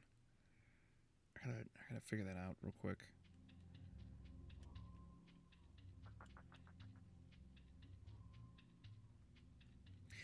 I think. Oh, good. I think you would have been. I think what would have been an acceptable excuse for a security system shutting down is if a cyber attack from a rival company or terrorists. Yeah, anything. Anything that would have caused an actual, like, a reasonable breakdown of the security system would have been fine. and this is why I made the joke about it being, about the script being written, or at least filled in, by AI. Because the script is so bad, now that I think about it, it actually overlaps really hard with even more elements, because the script using the same, like, the security system shuts down and the park fails kind of thing, that's literally the first movie. They just ripped it straight, or rather, David Koepp ripped it straight from the first movie. So it's like, why even do it? I really do wonder how much he was paid to make this movie. Because the film has like $130 million budget. So it's probably close to like $320 million movie, right? So even if it's like 40 to 60 million profit, right? That's still a lot. And so we're probably going to get another Jurassic movie soon. But it is a point that has to be brought up, And it's frustrating that this is what they ended up doing.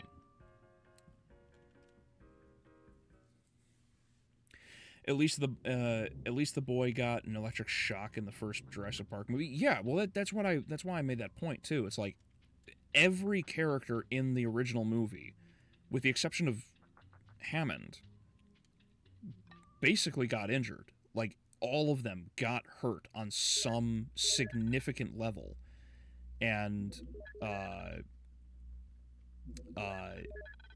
everybody had to just survive. Grant and Hammond are Hammond is the only one who doesn't get hurt, because he's not allowed to go out into the park, right? Like, that's why Sattler, kept him from going out, which is fine.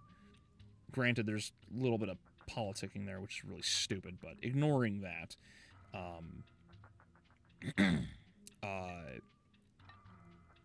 like, Alex gets hurt, Tim gets hurt, Malcolm nearly dies. His leg is almost torn off. It gets broken in like 3 or 4 places.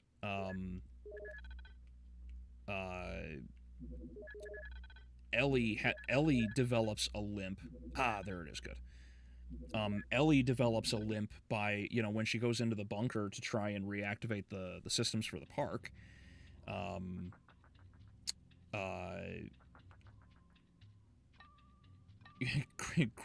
Grant and Tim are nearly crushed by the car. Not to mention the fact they're all 3 of them are nearly eaten by the Rex. Like, it's threat after threat after threat, but you also get to see what happens to these characters at the end of it. It's they're all beaten, battered, and bruised. You get to the end of Rebirth, like, who has the most damage? Loomis. Because, like, the father like snaps his leg, and that doesn't actually do anything because the father's still running around perfectly fine on a broken tibia. You can't convince me that these characters that you can't convince me that there was ever actually a genuine threat in that movie. You can't.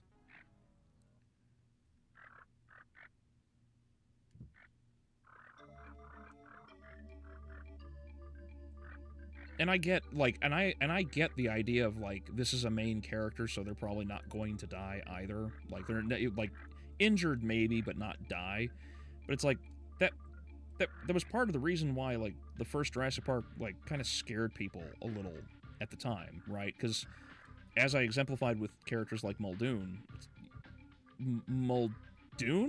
like, the guy, the badass with the gun, the game warden, the dude who actively wants to get rid of the raptors, and he's dead, right? They just end him. Fairly brutally too. Like I don't know, like, think about that. Like, the dude got mauled by a raptor, and they hide it with, like, a fern. Like, that's about as far as it goes, but, like, him, Gennaro, Arnold, Ray Arnold, like, all of these characters die pretty brutal deaths,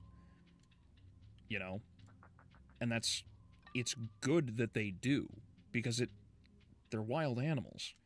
It shouldn't just be like, all right, time to deal with the T-Rex and nothing else.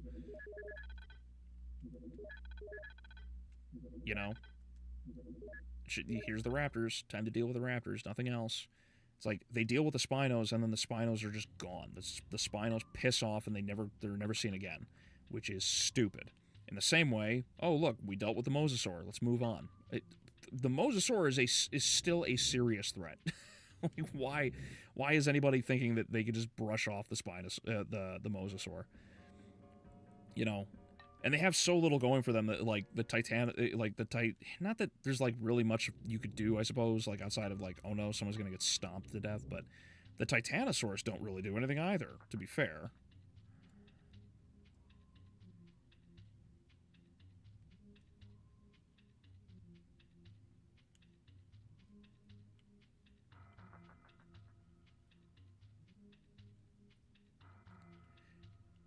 It's similar how in Amazon Fallout mentioned...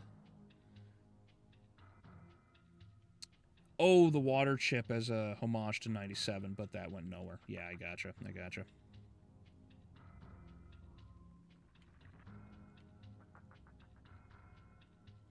The only reasonable way for a candy bar to shut down an entire security system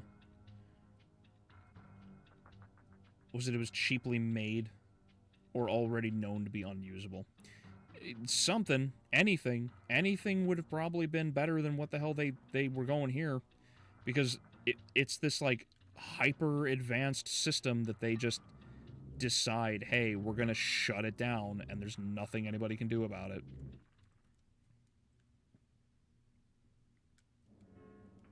Even in the 90s, you had at least waterproofing and backup generators for companies who operated in tropical climates like Jurassic Park, right? But they don't have it. And everything's clean. Like, this is a research facility that is supposed to contain, like, the biggest monster on the planet. In this case being the D-Rex terrestrially, right? But it doesn't matter. They didn't care.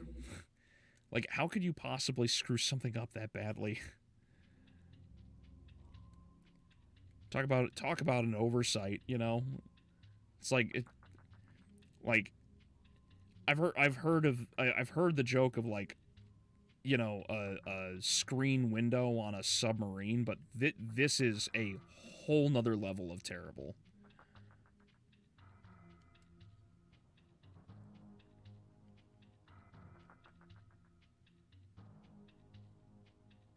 There it is.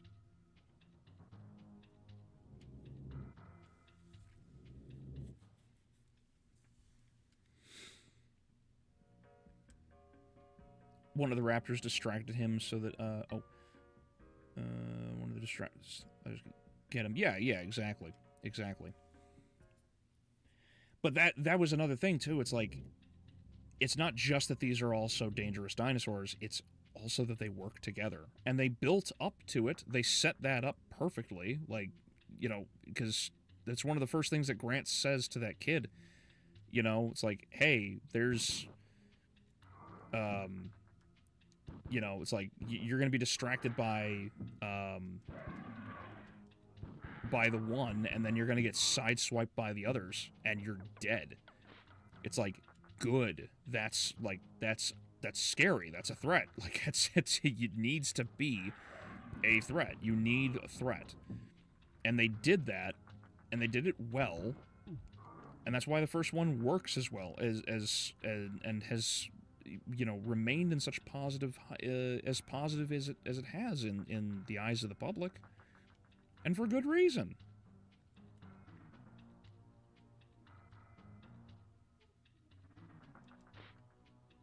You know, even something as small and, like, unassuming as the Dilophosaur is a good example.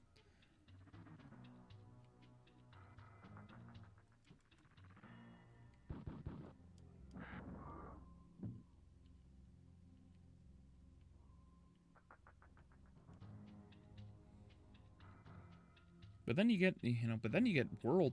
Honestly, even, like, the first World movie does not feel like, you know, you're gonna, you know, get a very big, you know, like, there are so many extras that it makes sense. But the characters, like, I don't know if anyone else remembers, like, the specific shot I'm thinking of here. Towards the end of the movie, at the end of the movie, when right before Rexy deals with the Indominus, right? In that shot, before Claire, who outruns the Rex in a pair of stilettos,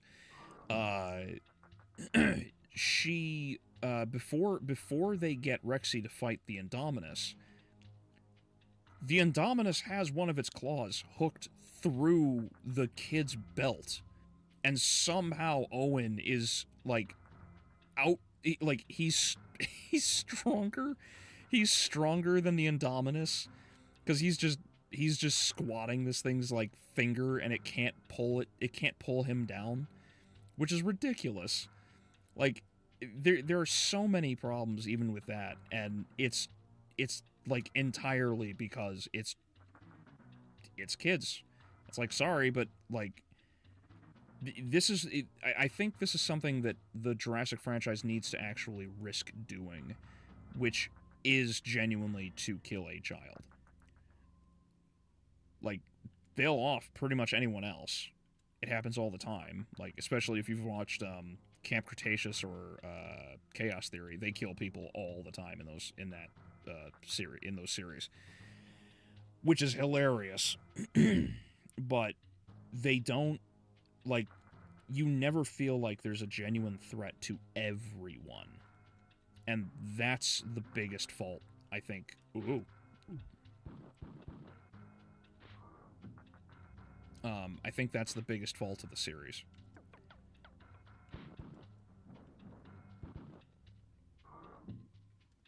Oh, there's one dino left?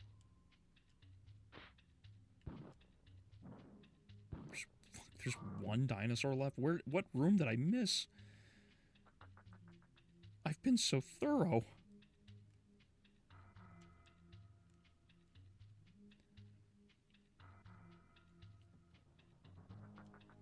True, and there also would be a failsafe to make sure whatever is being contained stays contained.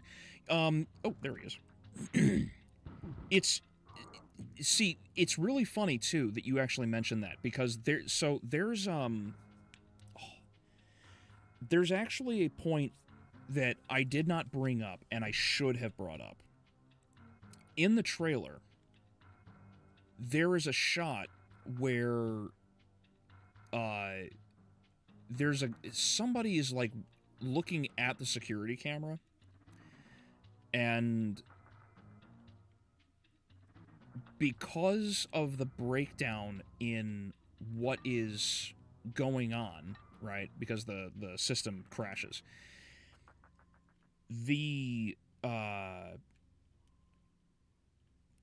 In the movie,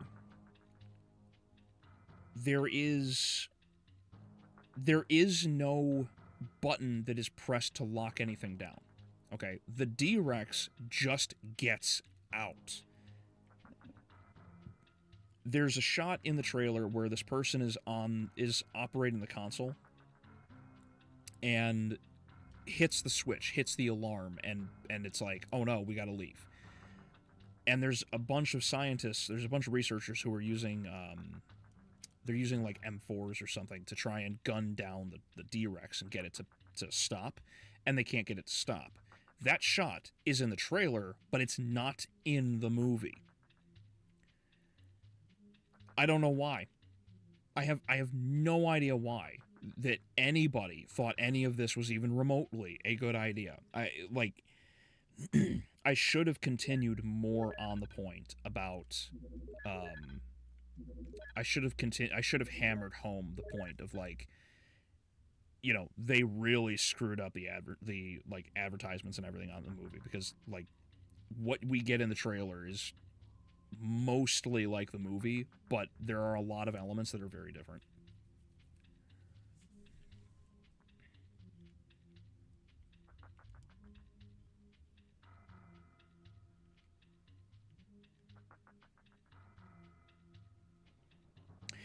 So YT is cracking down on monetization for AI-generated content.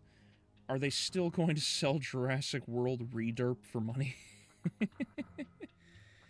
Yeah, I know. I really hope they don't.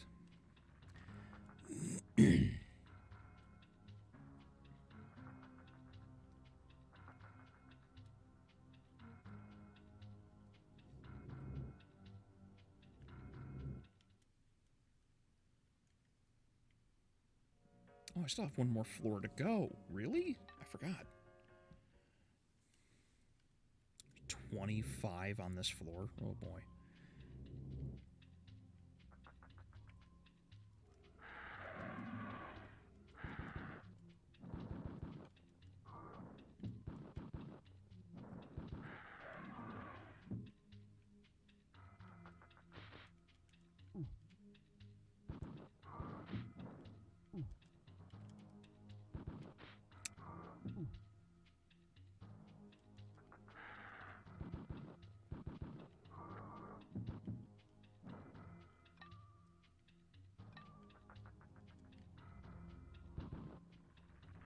Oh, I'm dead.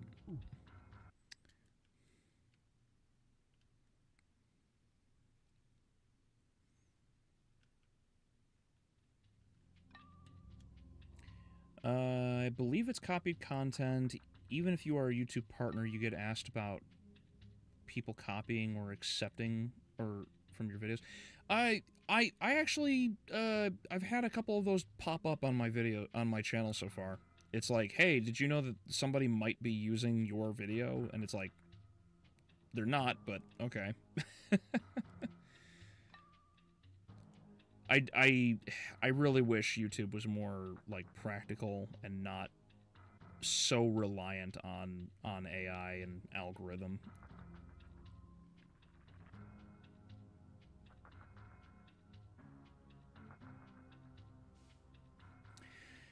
The electric shock was at least a close call in the original. It was sudden.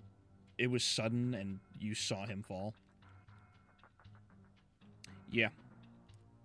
Yeah, on the point of actual legitimate threat in movies to kids, yes. That was something that what was his name? Was it Siskel or was it Ebert? Which was the skinny one? I think it was Siskel. That was a criticism he always had about a lot of movies, where it's like, I don't like when children get put in danger. It's like, that's stupid. Like, I don't like children being in danger either, but, like, children under, you know, threat of pain or death is totally viable and good for heroes. Like, there's nothing wrong with this at all.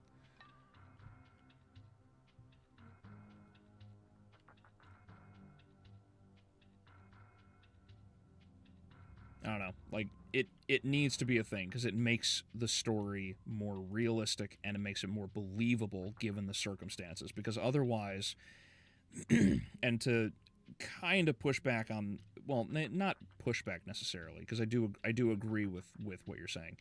The reason why I would not agree with what people would complain about with the death of a child in a Jurassic story of any kind is, one, that's actually the first death that happens in the original novel. I don't know if anyone else knows about this, but the first death in the original Jurassic Park novel is actually a baby. And it helps to emphasize, hey, these are dinosaurs. Like, there's no nonsense about this. Like, they are wild animals. They do not care. Food is food, you know? And the Jurassic franchise needs this.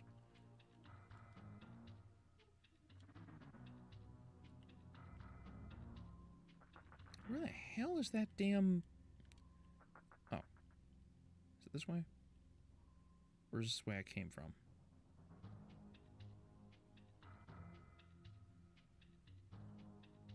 Oh, this is the way I came from. Where's that elevator? I think it's in here. And left. Yep, here it is.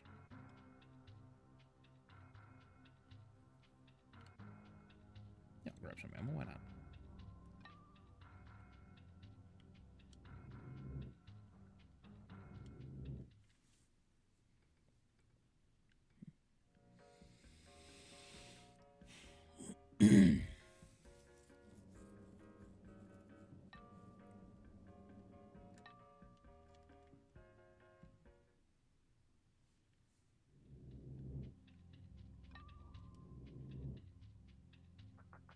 Find that dark room.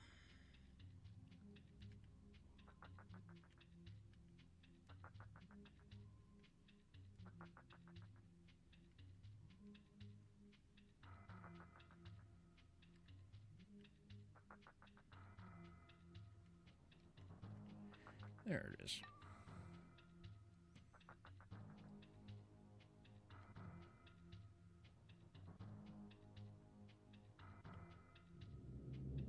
Having the monster almost succeed can be more effective than having the monster actually succeed. I agree. Because that's part of the reason why the climax of Jaws was so scary. You know, because, like, it's, you know, they're building up to this, like, you know, this is it. It's now or never. There's nothing else. Like, the end of the movie, as well as the, you know, the life of Brody and Hooper, everybody who's on the island and their lives because of like, you know, the shark in the area. All of that rests on Brody trying to get that one shot off. Which is why it's, you know, which is part of the reason it's an extra variable for why the conclusion to Jaws is so good, which is part of the reason why it's, you know, like, you kind of have to push stories in that direction and make it feel like you know, if you can't convince your audience that what's happening is a genuine threat, then it doesn't matter. Which is why, you know, which is again another reason why the first Jurassic Park gets this right. Because the first Jurassic Park, like, they're dead. Like, it's over. You know, the raptors have them. They are trapped. It's game over. It's only because the Rex pops up at the last second that the crew, like, that everyone survives.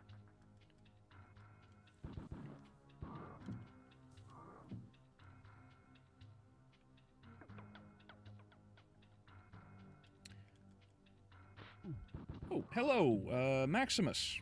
Thank you for joining. I hope you don't mind the faults of this stream. It's not usually this jank. I don't always have the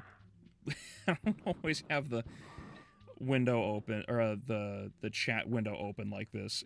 It's usually a lot better. Unfortunately, I just don't have. XSplit is giving me troubles right now, so that's why the audio sounds off. That's why the chat window is open, etc., etc. So, apologies for this not being very good, but yeah, thank you for joining, and thank you for finding and enjoying the channel as well.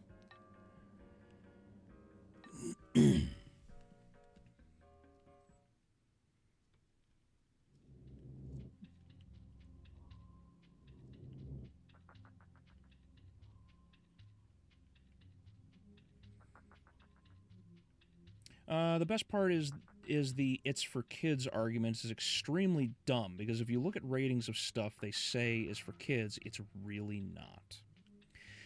Yeah, that's another argument I have had for a long time that I've wanted to make a video about but I don't think it necessarily deserves the video.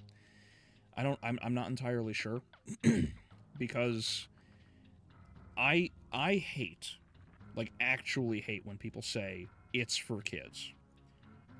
Like, Jurassic Park is not for kids. Like, let's just get that out of the way real fast. Watching people getting eaten by dinosaurs is not for kids.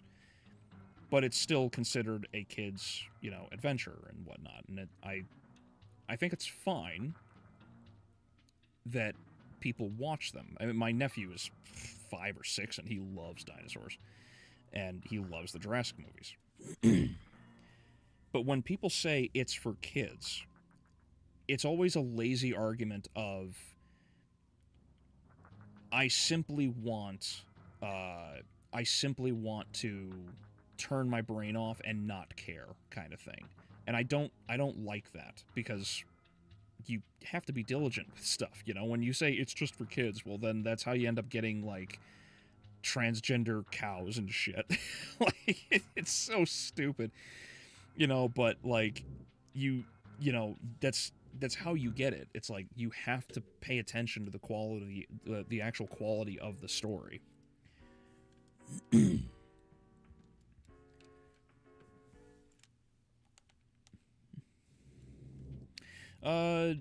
Nightsire, hello. Am I strange for wanting the occasional movie to end with terrifying creatures or villains who are smart to every now and then win? No, not necessarily.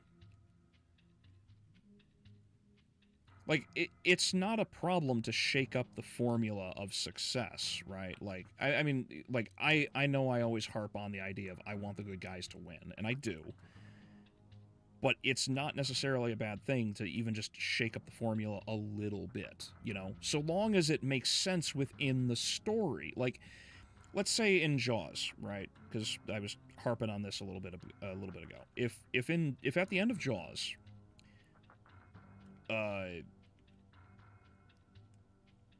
Brody missed, right?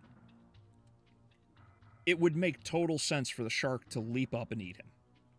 And if the story ended there, for as unsatisfying as that may be for audiences, it would make sense in the story. You know? And I would be willing to give that ending at least a pass in that context. But if they don't do that... Oh, I'm near where I need to be. If they, you know, but if they didn't do that... Oh, there it is. And the shark, you know, won and people just got pissy about it. It's like, all right, well, guess what? That's just what happened, right? Whoopsies. And that's why that's why in the video today about Jurassic World Rebirth, it's like, none of these people should be alive. None of them should be alive. They only survive because of, you know, the terrible writing. That's it. They have no other reason to survive. Like, Duncan should be dead. Duncan should be dead. They never explain how Duncan lives. It's just, oh no, he runs off, and as everybody's sailing on the boat, the flare goes out, and people are like, oh no, he's dead. Woo, you know, woe is us.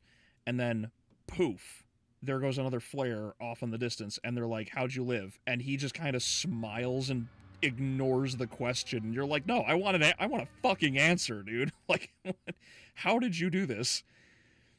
You know, like, this dinosaur just grabbed a helicopter out of the air, and here you are in one piece. Like, I don't buy it, you know?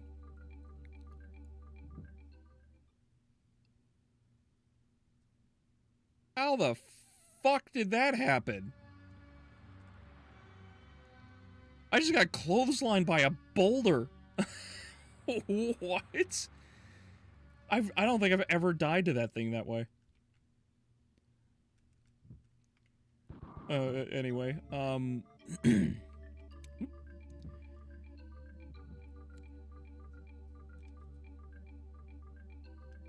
yeah, I want that to happen. Again, I understand shaking up the formula. That's why I don't mind, like, you know, like the ending of, Pitch Black. I like the ending of Pitch Black because you have this character who's acting all big, badass, and tough, and then because of him, the captain dies, right? Totally fine with that.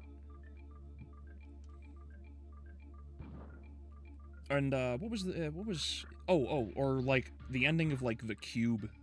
The Cube was a good example of another one where it's like the villain wins, you know. It's like I know in like Pitch Black they don't win, they just escape. Like that's totally fine too, right? But something of that nature, that's okay, you know. It's like it's okay to have these kinds of moments. Trans cow? Oh no, no, dude. Like actually, yes, that's a thing. Where was it? Hold on.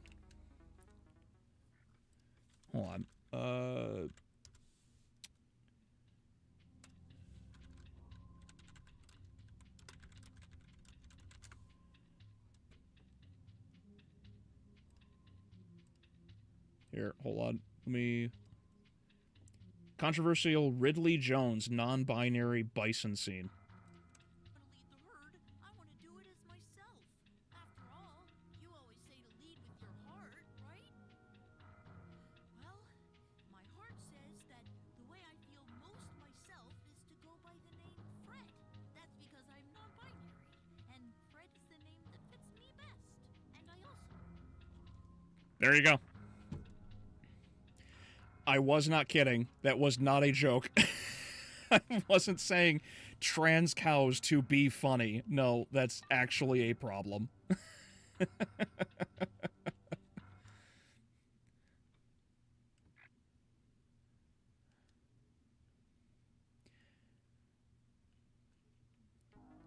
Oh, stop it for sale. That's right. I gotta communicate with the ship. Oh, wait. I think I gotta go back on the ship. Crap. There's just some movies and games where I want the enemy to win, like Fallout 1 and 2, The Enclave. Should have won, but lost to a random vault dweller and a caveman. I recently beat Fallout 1, and I actually totally understand, because despite everything I did, I actually got a pretty shitty ending where, I don't remember what town it was, Adrian, but the one to the southeast got completely obliterated by the mutants, and it's like, why? Like, I saved them.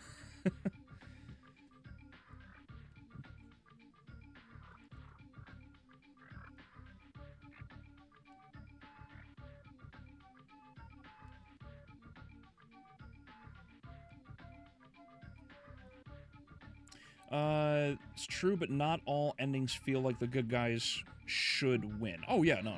Again, I personally greatly favor the heroes winning. I want to see them win. If it does not make sense in the context of the story, I don't care. Jurassic World Rebirth is, like, the best current example. These guys should all be dead. There is no reason for them to have survived.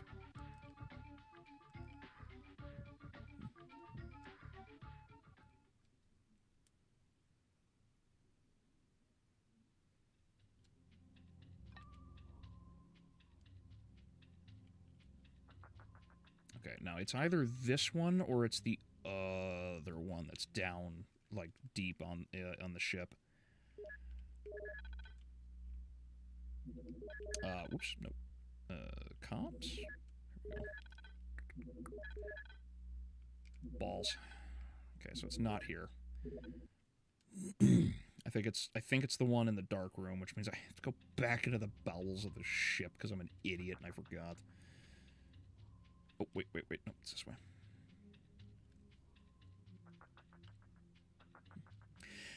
Pitch Black, they had to escape because they had limited amount of battery power to keep the lights on, and the bat monsters would get them once they ran out of electricity. Yeah, exactly.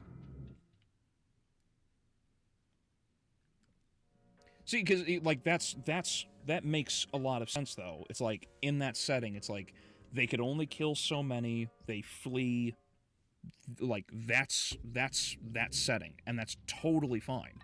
So it's not, Pitch Black has a very good balance of, like, the not quite so cosmic horror kind of ending, where they obviously could not win,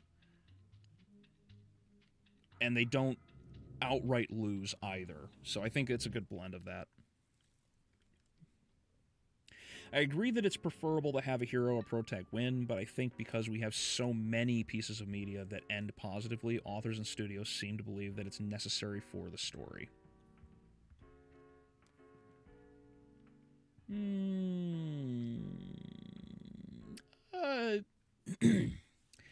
I agree. I agree. The only this isn't really pushback, I suppose, because I'm sure we all agree here. It more than anything, it's that the stories need to feel as though they have stakes. I think that's most important. Because as we were discussing earlier, and if Knight and Maximus, you guys have not seen the video from today, I made a point that, like, in the original movie, in the original Jurassic Park, it's like everybody gets fucked up, right? Like, Timmy can barely walk. I think, well, Lex and Grant are, like, the only two who don't leave with a limp. It's like Malcolm's leg is nearly destroyed, or is destroyed. Muldoon gets eaten. Lex is girl, so she gets away. But Timmy has a limp. He nearly gets eaten by the raptor. Lex only survived because, you know, the reflection saved her ass in the kitchen. Ellie has a limp when she gets when she's running out of the bunker to get away from the raptor. Like, pretty much everybody, and even then, even though Grant doesn't have a limp in the movie, he's messed up from everything that he went through.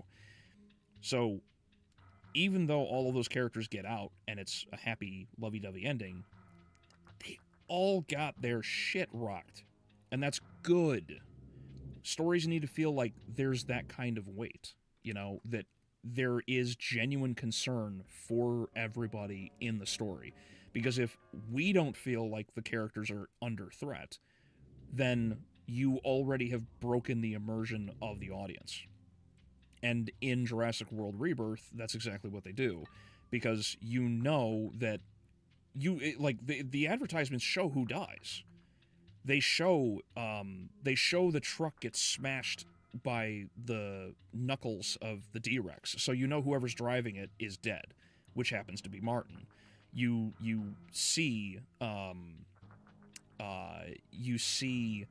the Quetzalcoatlus come up over the cliff ledge with the rope in its mouth, and we see the black guy, I think his name is Leclerc. He comes up over he's not on the rope when he's getting pulled up the ledge by Duncan and Martin, but when the Quetzal comes up over the ledge, the rope's in the mouth. So it's like, okay, so he's dead. You know, the only one of the extras and Bobby dies in the trailer too. Like, the only extra who doesn't die in the trailer is the woman who gets eaten by the Spino on the beach. That's it, right? So, like, you know going into the movie who lives and who dies. Like, they kill all of the mystery and intrigue right then and there. And that's not good. You shouldn't do that. You know, they didn't show Muldoon die in the trailer for the original park. They didn't, or Ray Arnold, even Dennis. There was a genuine mystery of, like, will Dennis Nedry get away kind of thing, you know? But they didn't have it. And it's stupid. And it's dumb. And it's dumb and it's stupid. When do you stream? Weekly? Yes. Right now, because of how small the channel is, I cannot afford to stream consistently. I also don't have any, like, I don't have a network of people that I can rely on to talk about the same things all the time, so, I don't have what Nerdrotic or Geeks and Gamers do, so every so often, it's usually Fridays, from 7 p.m. to usually like 9 to 10 CST, I stream casually, just some sort of game. Because this week was Jurassic, I felt like, yeah, let's go with Jurassic Park.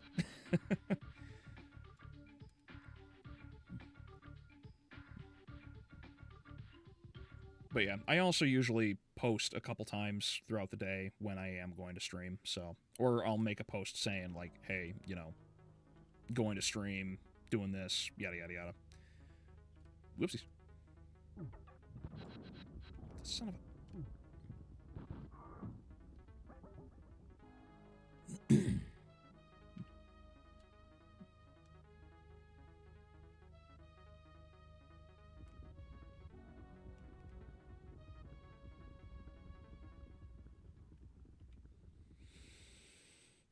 Sometimes evil has to prevail for a... Oops. Has to prevail for a season to remind the hero of who they are. Think 400 years of slavery in Egypt, or 70 years in Babylon. Yeah. See, that's also part of the reason why, that's a lot of the reason why, what is it, I think I have to go to the Raptor Pen, actually. Shoot.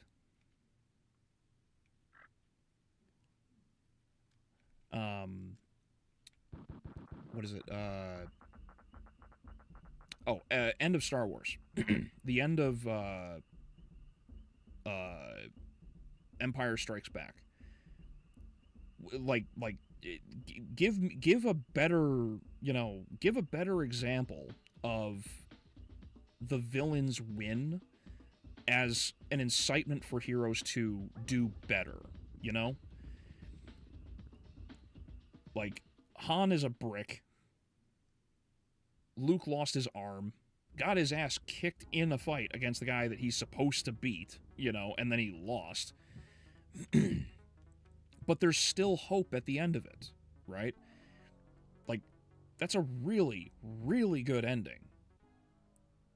It's not total loss, it's not an absolute failure, but it definitely is something that works given the setting, and that's good, Stories need to have that kind of extra weight, that kind of change needs to be made, like those stakes. If you don't have that for a story, well, you don't have much of a story in the first place, Oops, wrong one. Comms. Nope, not this one.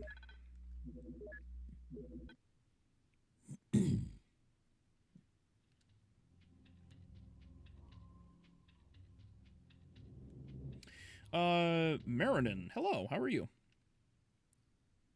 As I have to clarify for this stream, apologies on this one being so janky.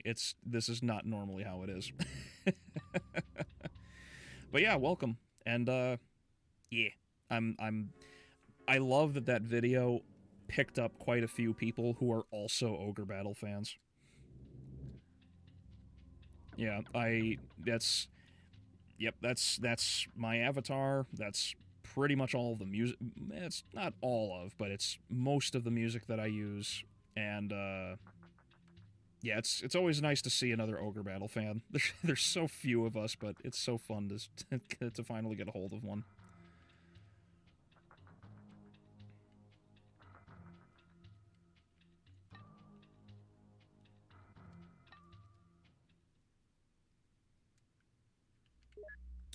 Comms. Ship. Autopilot. Engage. Sail pursuit. Cancel. Ah, good, finally.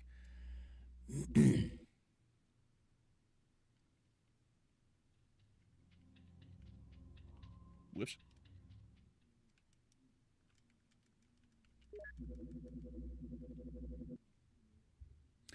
Not all stories need to end on a net positive.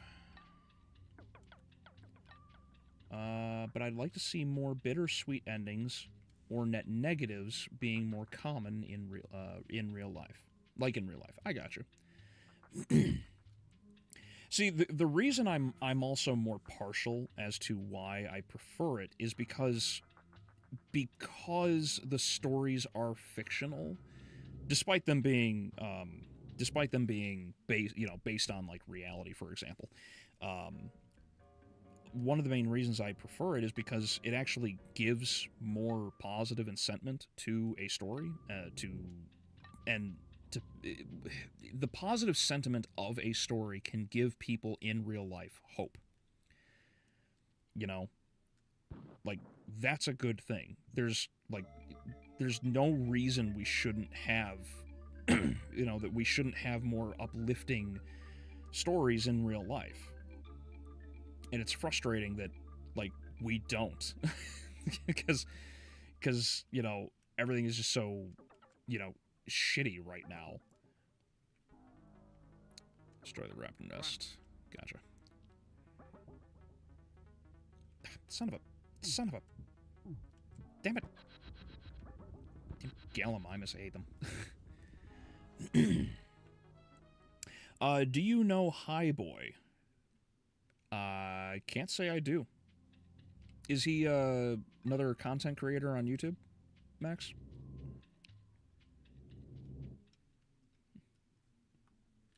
I think one time I managed to get a high alignment lich. Ooh, nice. I did, I think I still have the save. Because I don't remember if it's on my cartridge or if it's on the Wii. It's in one of the two. The last time I played the game, I went through and I did an all evil run. And I got a bunch of different endings. So I recruited Deneb, I recruited Gelf, and so I got to see those endings, and instead of Gelf putting me in the stone, I erased Gelf. I killed him off, erased his character, so I got to recruit him and kill him, so I didn't get sucked into the stone. And what I did is I went to Zetaginia, and I killed I took out all of the enemies, and I left Empress Endora. And so I just farmed up all of the gold that I could and sold like everything I didn't need, because I want to say it was around the time that I finished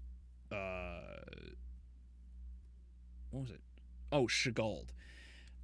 The way I did this is I actually started off with a higher alignment and actually played fairly holy early so that I could get the Brunhild sword.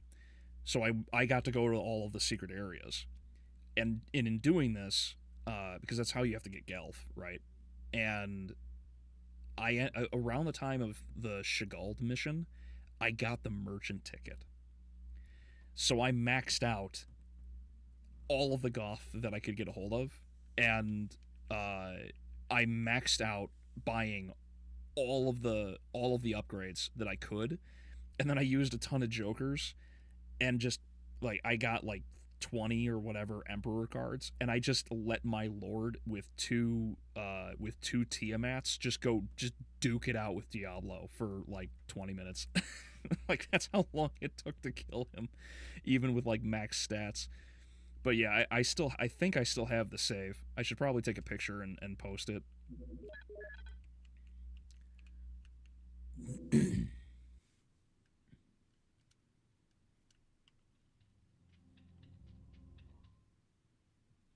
But yeah, the liches are so hard to get a hold of in that game. Gate operations. Let's go to 2. There we go. I think a good example of a story of what you're talking about that doesn't involve every character dying is Conker's Bad Fur Day, and the sequel script that is written but wasn't released. Conker's Bad Fur Day is a good example of that, yes. Because, like, you feel bad for Conker, you know? Because, like, he just wanted to go home and have a bottle of beer. I should probably stream Conker's Bad Fur Day one of these days. What a fun game. Although I don't know if I would have to censor the sunflower, though.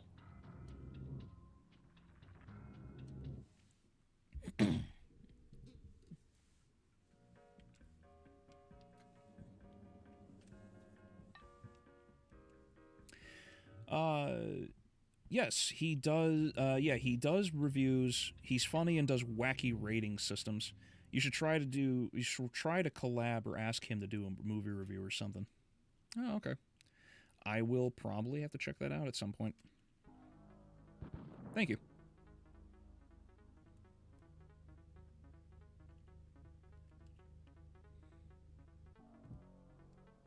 Yeah, I'm gonna have. I know collaborations is like one of the things that I have not really taken advantage of for my channel, which has definitely hindered me.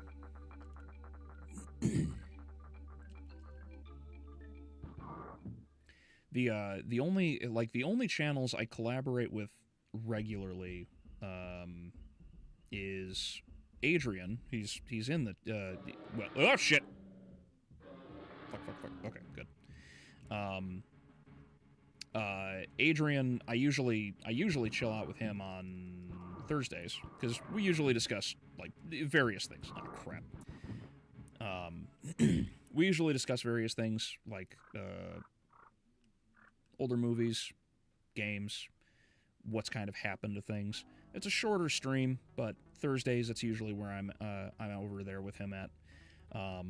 And he linked up with me because he found me over the Castlevania Nocturne review. And he also does a lot of shorts for Castlevania stuff, so he's very knowledgeable of Castlevania if that's something that you're interested in. And the other one that I occasionally hop into, though I just haven't really done so lately, is just because I haven't had the time, is Technically Mexican. Him and his guys are usually talking a lot of they're usually talking about like TV shows and whatnot.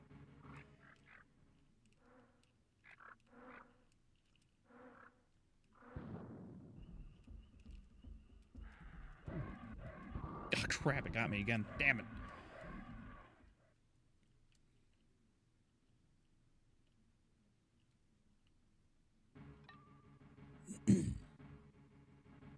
Oh yeah, and Echo. Yeah. Echo here, he's a IRL buddy. He games and streams. And occasionally I'll hop in with him and we'll do, Lethal Company or Warframe. I know him and a few others want me to get Repo already, but I just haven't gotten it yet. I could have sworn there was another egg there.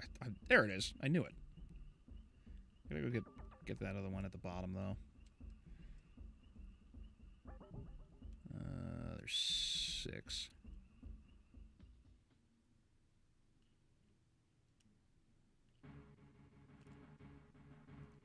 Crap.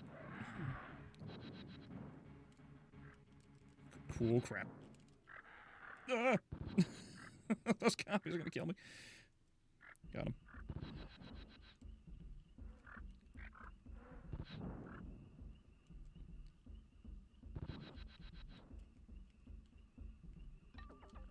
Oh crap. I couldn't see and I...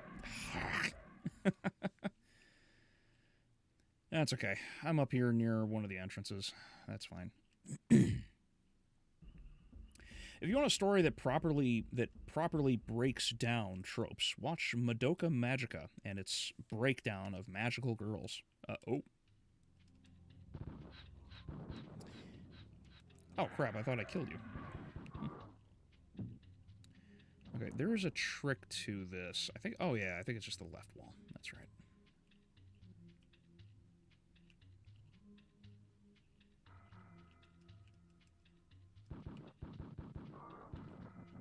Crap, I didn't mean to pick that up. There we go.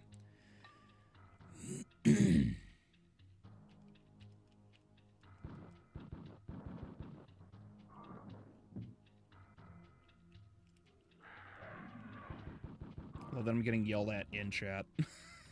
To game more.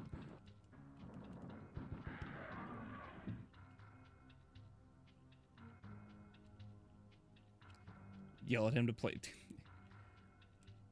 Get Repo. Alright, maybe I will. Maybe I will. Or maybe I won't. I don't know.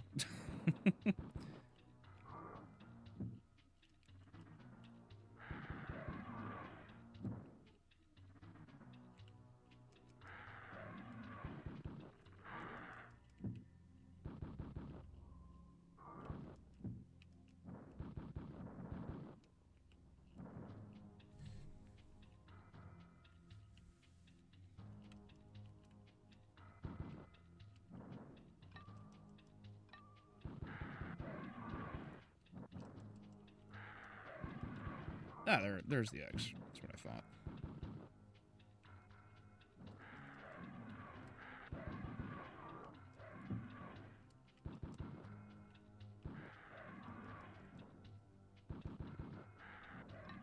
Nerve gas deployed. All right. That takes care of that.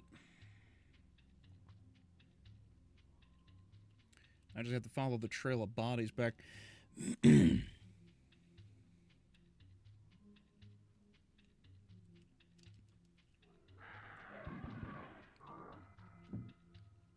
Oh, Jeff. Yeah, that's right. Didn't you mention that last night, I think?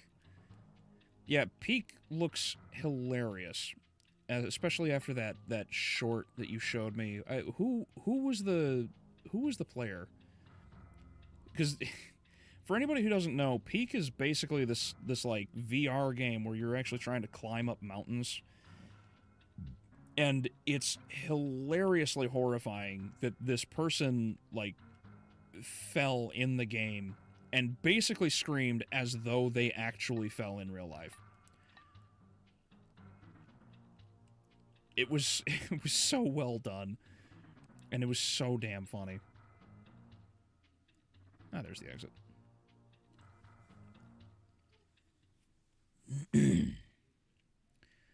All right. Oh, shut up, Nedry. Use the ship terminal to contact the mainland. Ah, that's right, I gotta leave. Yeah, I'm not dying this time, guys. There we go.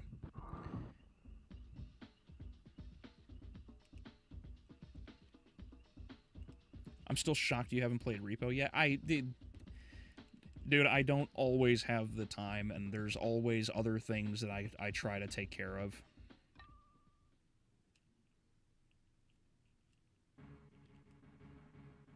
Believe me, if I had as much time as I wanted to game, I don't know, maybe I'd just be a streamer for that instead. Like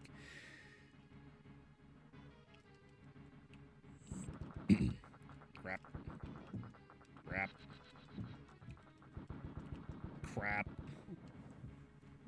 Can't believe I died to that.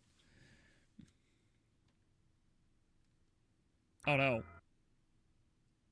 Oh, okay, good. Okay, good.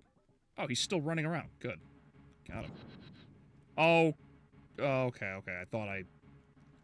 I thought the camera shake was the Tyrannosaur.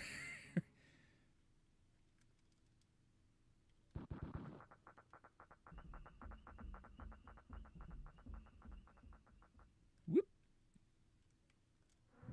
Nope, not getting dunked.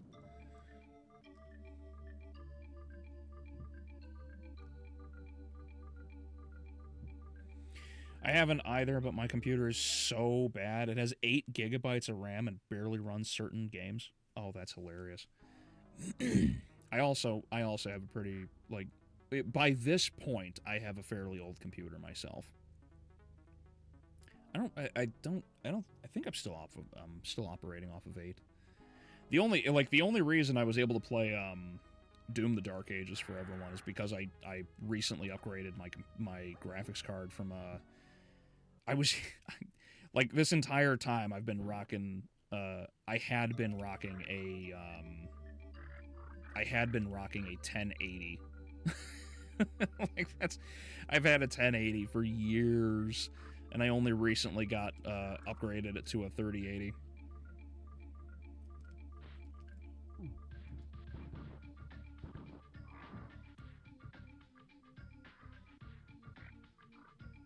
You'd be surprised how many computer upgrades are actually fairly cheap nowadays, especially since their prices are coming down after the big, crypto market boom.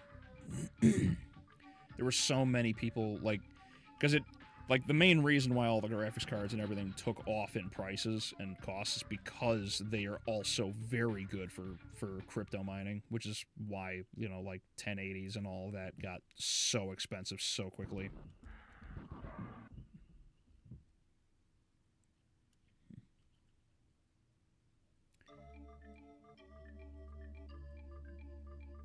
Madoka Magica is great.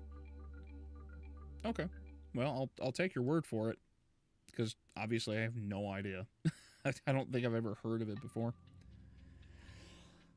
Excuse me.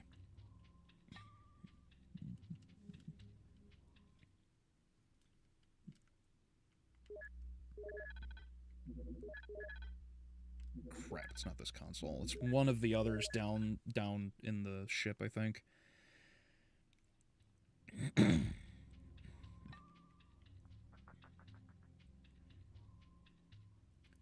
Not to get into spoiler territory, but it's definitely a journey. Okay.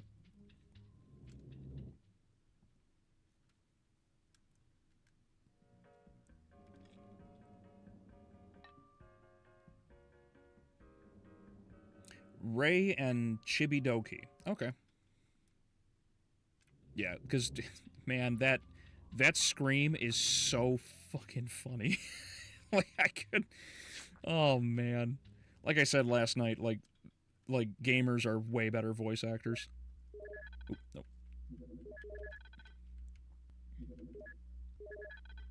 Well, it was a laptop and sold for $169. Wow.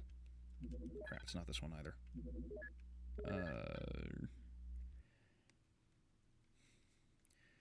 Is Albeleo playing Jurassic Park on his Super Windows 10? No, I'm actually playing this on a Super Nintendo. Like, I have one, and I have the cartridge and everything. Like,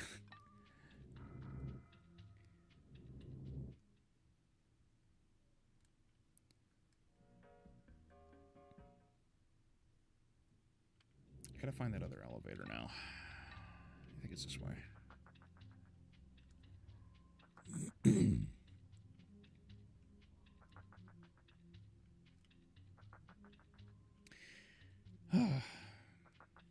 It's down here somewhere. I'll find it. Like I said, I'm pretty sure it's the one in the dark room, way at the bottom of the ship, which is which is frustrating because it's a lot of backtracking for no good reason. But yeah, how much is repo right now? Because I don't imagine it's going to be on. I don't imagine it's going to be on sale.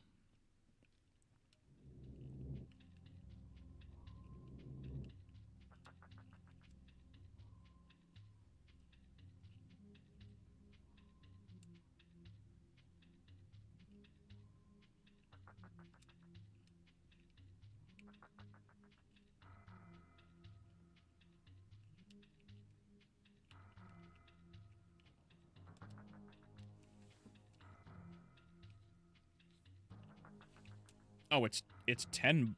Oh, summer sale. It is $10. Interesting. Yeah, if everyone really has such a bugbear about it, maybe I'll buy it. I know the Queen really likes it.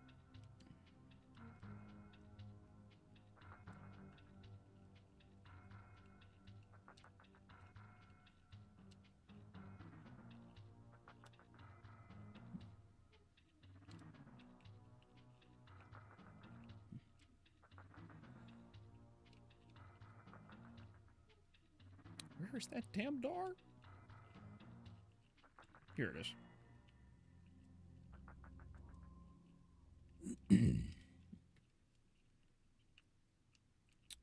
Communications. Mainland. Contact. SOS sent. Helicopter's on its way. Go to the helipad. Almost done, boys.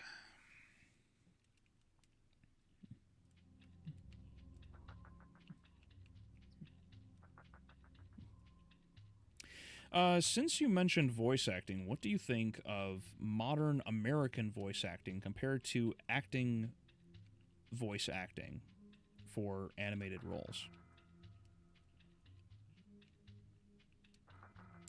Are you okay, hold on. Are you talking about the difference between like actual, like, professionally trained voice actors versus just whatever they can get kind of thing, or what? Because I have an inkling I know what you're talking about, Sire, but I want to make sure we're on the same page. Because generally speaking, I think that I think most of the voice acting that goes on right now is really bland. I'm not too impressed with it because it doesn't seem like people are giving enough of no one was really gives enough effort behind certain things.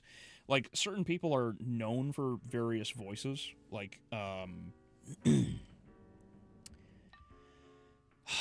can't remember, what was his name? I always forget the actor's name, but he's the guy. If anyone here has seen him, it's the guy who voiced Robin from Teen Titans. It's like he's basically known for one voice, right? And there's nothing wrong with being known for one voice, but it doesn't seem like he tries to do anything else. Most other voice actors that I have heard in anime and whatnot recently, not that I watch much, the last thing I watched was Dan to Dan, and before that I think was, oh god, I think it was Baki, and oh man, Baki is so badly done. But beyond that, no, I generally I'm not too impressed with what goes on in the VA world, which is why, and I've never played it like proper. I didn't get past the first, like, I think I got out of the ship, and that's as far as I got. But Baldur's Gate 3 is a fantastic example of astounding voice acting work. Like, the VA work is top notch in that, you know.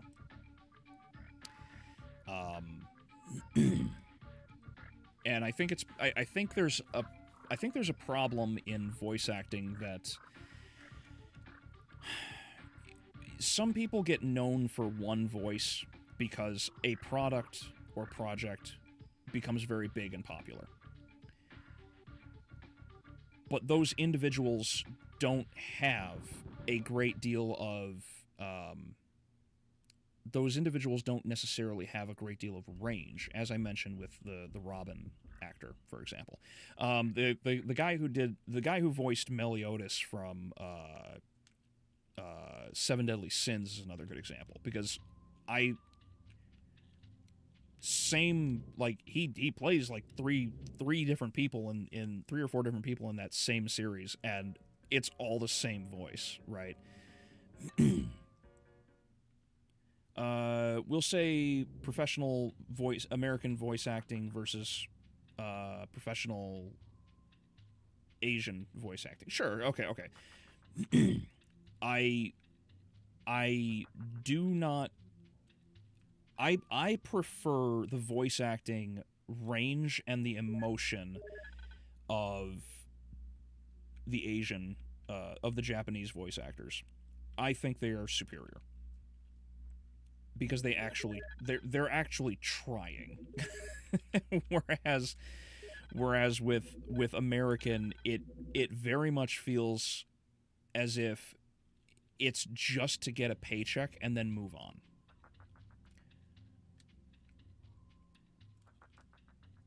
Because when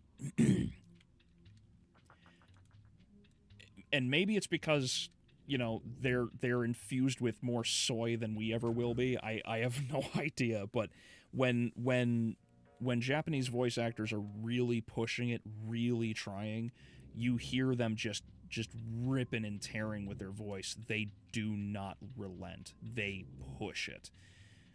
And I don't remember the last time I heard a genuinely, like, moving vocal performance from an American voice actor. I can't think of one.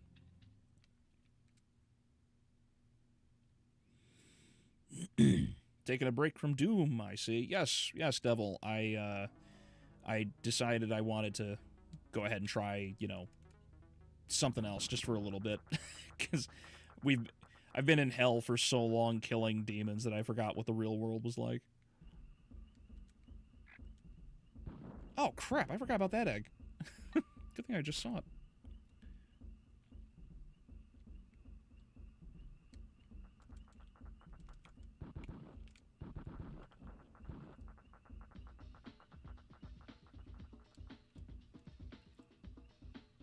BG3 is peak.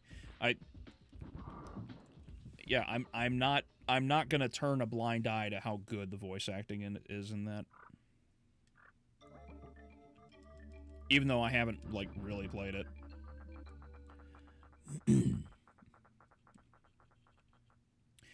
Frank Welker and Andy Serkis get known for animal voice acting. Andy Serkis is a very good VA, but like outside of Gollum, like that's like again, it's one of those like you're talking about an example that's so specific and so old by this point, you know. Like I was the examples I was giving, I was trying to find something that was like modern.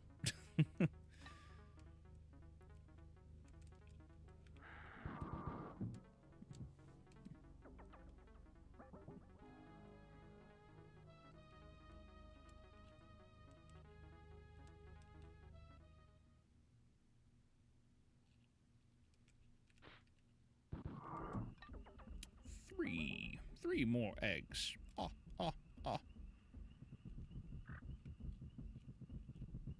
It's down here somewhere. Where is it? There it is.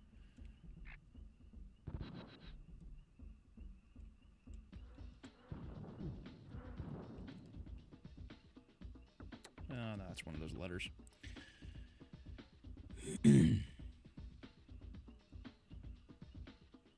Rebirth making you feel nostalgic for the OG? Yes, absolutely.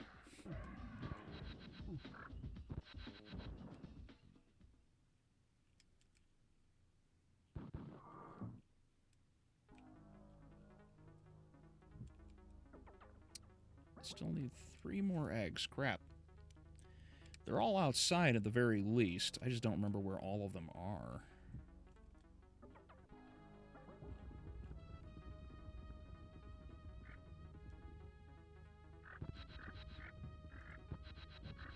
Stop killing me, it hurts.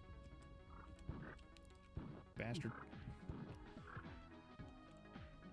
Well, my attention span is so dunzo. I'm a head out. See you guys. Alright, well, have a good night, Maximus. Thanks for stopping by, buddy. Hope to see you again.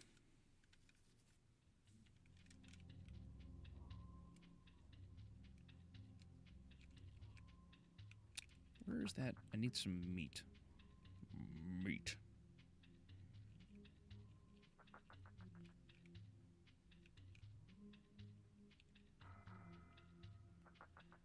Health. Nope. I think it's in here.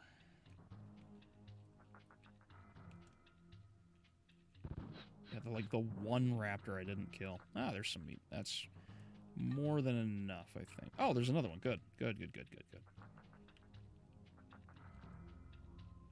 For the love of... Go through the door. There we go.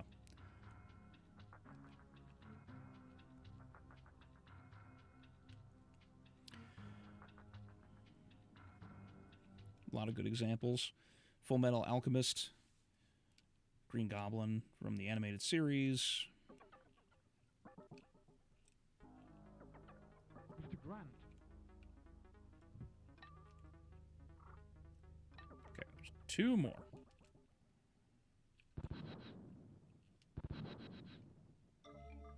I think I got the one on... I think I got each of the ones on the mountains.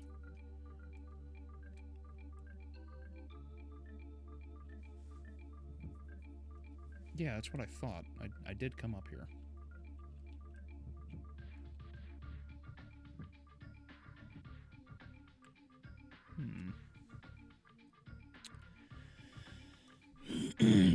So there's 2 more eggs, I think?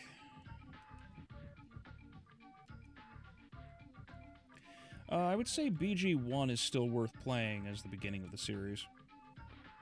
Oh, okay. Okay. I got to meet Steve Blum at Anime Midwest years ago. Still one of the coolest moments of my life. Neat. Neat. Who's Steve Blum? I'm sure he does something that I'm just not familiar with right now. Oh, I know where one is. Crap. I forgot about this one down here.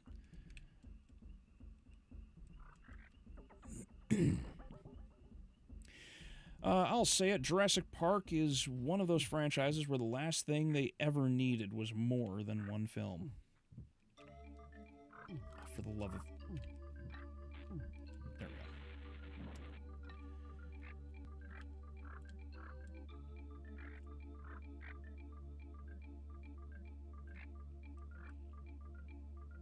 concept was already reached its limits in the first film. Oh, I gotcha. A lot of people will agree with that sentiment. Actually, I think Michael Crichton even agreed to that sentiment to a degree, because he initially didn't want to make a sequel. The only reason we got, like, The Lost World was because Spielberg and his producers over at Amblin were like, hey, we can make a ton of money, like, make more of these. And he was basically the reason why he got pushed really hard for a sequel.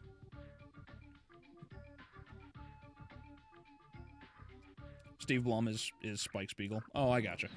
Well, the thing too is, like, you're not talking about, like, a performance that's so mind-bending that, like, it revolutionized something, you know, like, or even just, well, I suppose emotional reaction is subjective, but, like, you're talking about somebody that, like, embodies a character, their voice, you know, like, they link up with that character so well, right?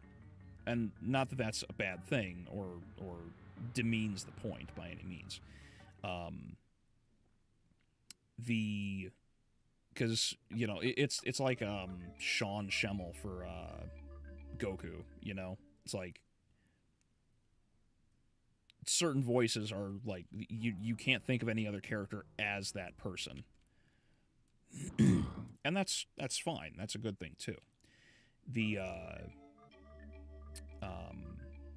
But when it comes to, like, actual emotional performance, I don't really get anything out of, like, Sean Schemmel or any of those guys either. Like, I just don't.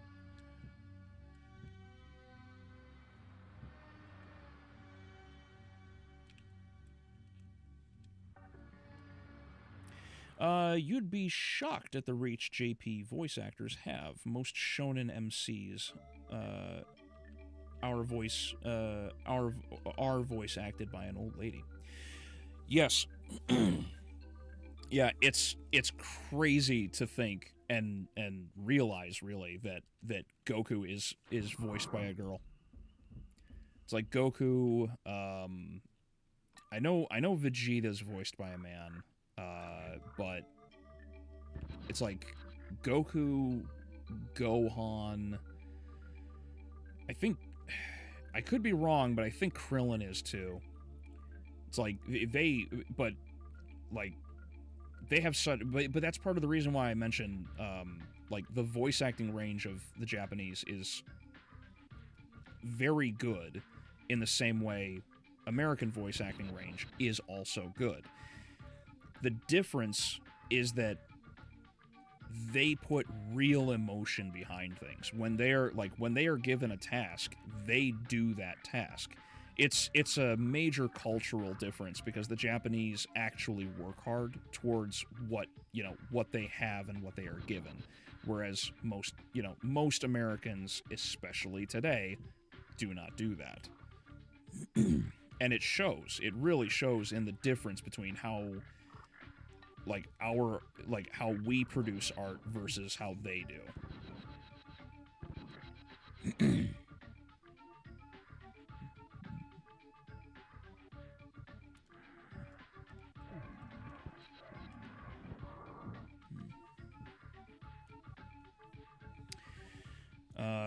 Goku, Gohan, Goten. Thank you.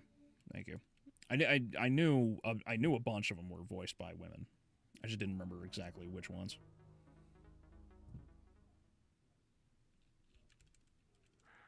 Whew, that was close.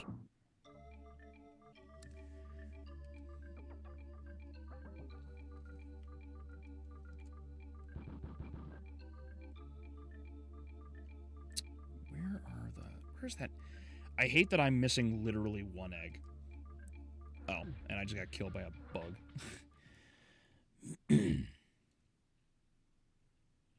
That's okay. I actually wanted to... Oh, crap. Wait. No, I know where I'm at. Okay. Is it safe to say that Jurassic Park is what technically led to Spielberg's downfall because of his interest in CGI?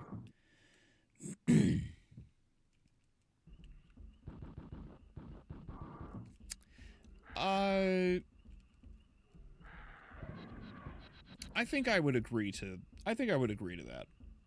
One of the big problems with Spielberg is that he's so infatuated with CGI and other such tools that he relies very heavily on them.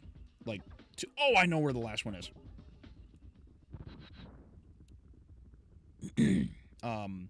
He relies very heavily on them, and I think to a serious detriment, because in the same way that people rely on CGI today,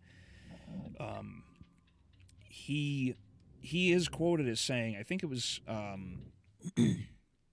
think he said that if he had access to the CGI of today, back when he did Jaws, he would have completely avoided any and all practical use of a mechanical shark.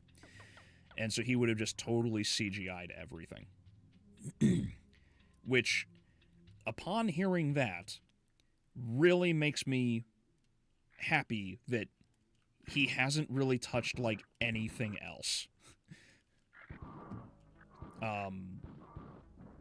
I don't like the idea of, I am not being denied the last egg by a fucking copy. I think, like, the big problem is that he more or less lost that passion that really made him who he, like, what he is, gave him everything that he has. Because when people make, do things, like, with practical effects, it's usually out of cost cutting. But part of the reason why Jurassic Park worked as well, right, in part because it also limited the total number of CGI shots they had to perform, is you mix in CGI with practical effects, and it helps to make the shots seamless. This is why, if you were to look at, say, the original T-Rex escape, right, when the Rex breaks out and attacks the SUVs. When the Rex attacks, like, the first, like, you first see it and it's practical and you're like, holy crap, and like, that's a real life T-Rex, right? Hey, Pip, how you doing? And the Rex is, huge, right? That animatronic is monstrous. And then they end up going out of the way to have it interact with the the vehicle, and they bump, it, because it bumps the Ford Exploder that Malcolm and Grant are in. And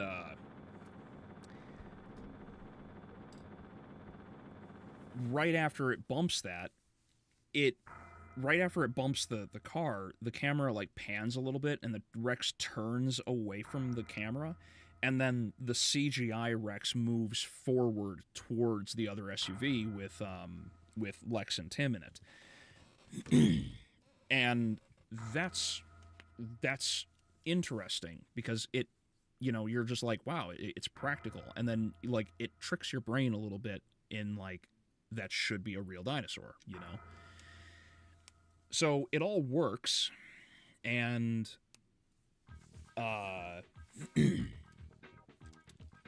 so all of that works. Albeleo. But if he wanted to just use nothing but CGI, like, that's not a good thing. You don't rely on it, because it also comes into, like, how people react and how they do things, like, there's a difference between reacting to something practical on screen, because you know where it is, what it is, and how to react to it. If it's CGI, you end up getting that stupid, like, the Marvel, you end up getting the Marvel face, which is people just standing there being like, "Ugh, what do I do?" And they just stand there and, like in Doctor Strange 2, when they just watch, when everybody in the alternate universe just stands there and watches Wanda just eviscerate Black Bolt and Mr. Fantastic, and it's like, why is this happening? This is so stupid. But it happened because, bad direction. And so it worries me that, because Spielberg opened Pandora's box when he did what he did with Jurassic Park. For better or for worse. I think part of it is a consequence of people becoming popular because of the characters they portray in the States and the complacency it breeds. I would agree, sire, because there's a big issue in, like I mentioned, the Meliodas actor, like, he's known for that role. And in the same series, by the way, the guy who plays that, like, really big buff dude really early in the show, has the mustache and then he dies when they give him the demon blood. It's like, he's the same guy that voiced Uther Lightbringer from Warcraft 3. Like, he is known for that kind of scruffy, elderly, or not elderly, but elder mentor kind of character. So it's like, here's an idea, and then that idea it's like, here's what I can do. You hired me for the voice. That's what I'm going to give you, and that's it. And unfortunately, most people, I agree, tend to become complacent and ride on that success. Which is part of the reason why most people give pretty generic voices. Most people sound the same. There's very little in the way of diversity of voice in VA right now.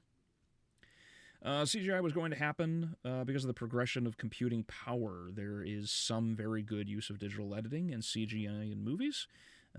Even with practical effects, sometimes there is CG texturing. Yes. What about stop motion to practical then CG? Are you talking about, like, progress shadow? Is that what you're talking about? Because if that be the case, I mean, like, naturally things were going to change. The child actors were genuinely scared because the T-Rex almost broke into the car on the set.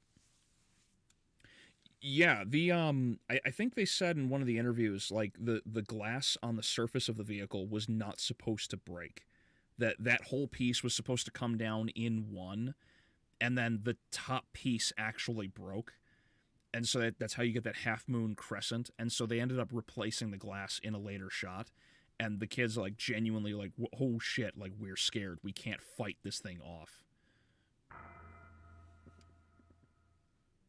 But yeah, you can't fake, like, real terror like that, Ian McKellen wasn't happy with The Hobbit compared to Lord of the Rings because because in The Hobbit, he didn't have the actors there to talk to as he did in the Lord of the Rings set. Yeah, and that transition is difficult for actors too of that time period and age, because he broke down mentally, like he, like, I don't know if anyone else has seen it. Ian McKellen, like, actually had a mental breakdown on the set of the Lord of, I think it was either Lord of the Rings or The Hobbit, one of the two, because, like, there was no one else to interact with, and I want to say it was Lord of the Rings, and no one was doing big CGI scenes like this as often as they do now. I feel like the gaming equivalent of the CGI replacing practical effects is how modern horror games complete abandoning fixed camera angles.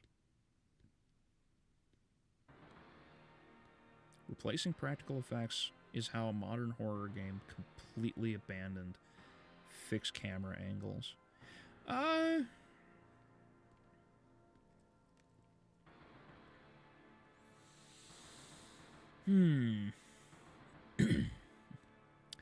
not entirely sure, to be perfectly honest. I don't know. I never really cared for the fixed camera angles myself. I don't like them in... I don't really care for them in, like, the old Resident Evil games, in the same way I don't care for them in like, even, like, action games or anything. Like, Metroid Prime... not Prime, sorry. Other M is a good example of that.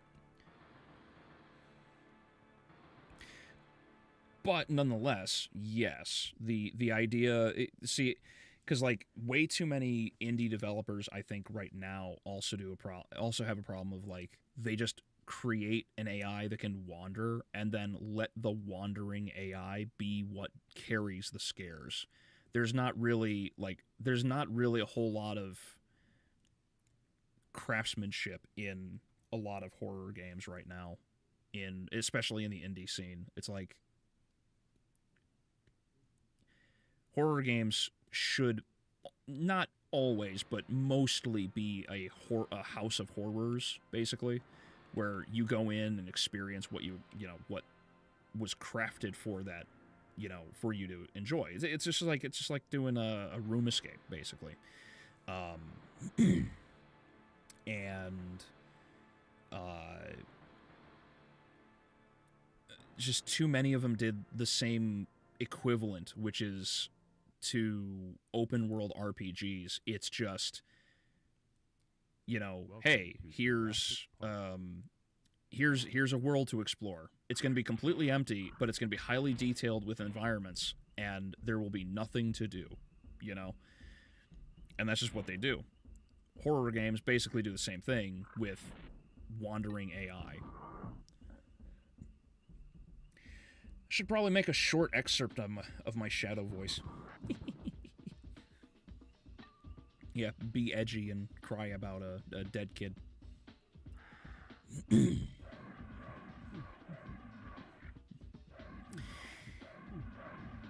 Before you sign off for the night, Blue Sky is done for. It's slowly dying, and from the looks of it, maybe late October. If not, then before or after the start of the new year. Alright, so basically it's right on track for exactly what I said.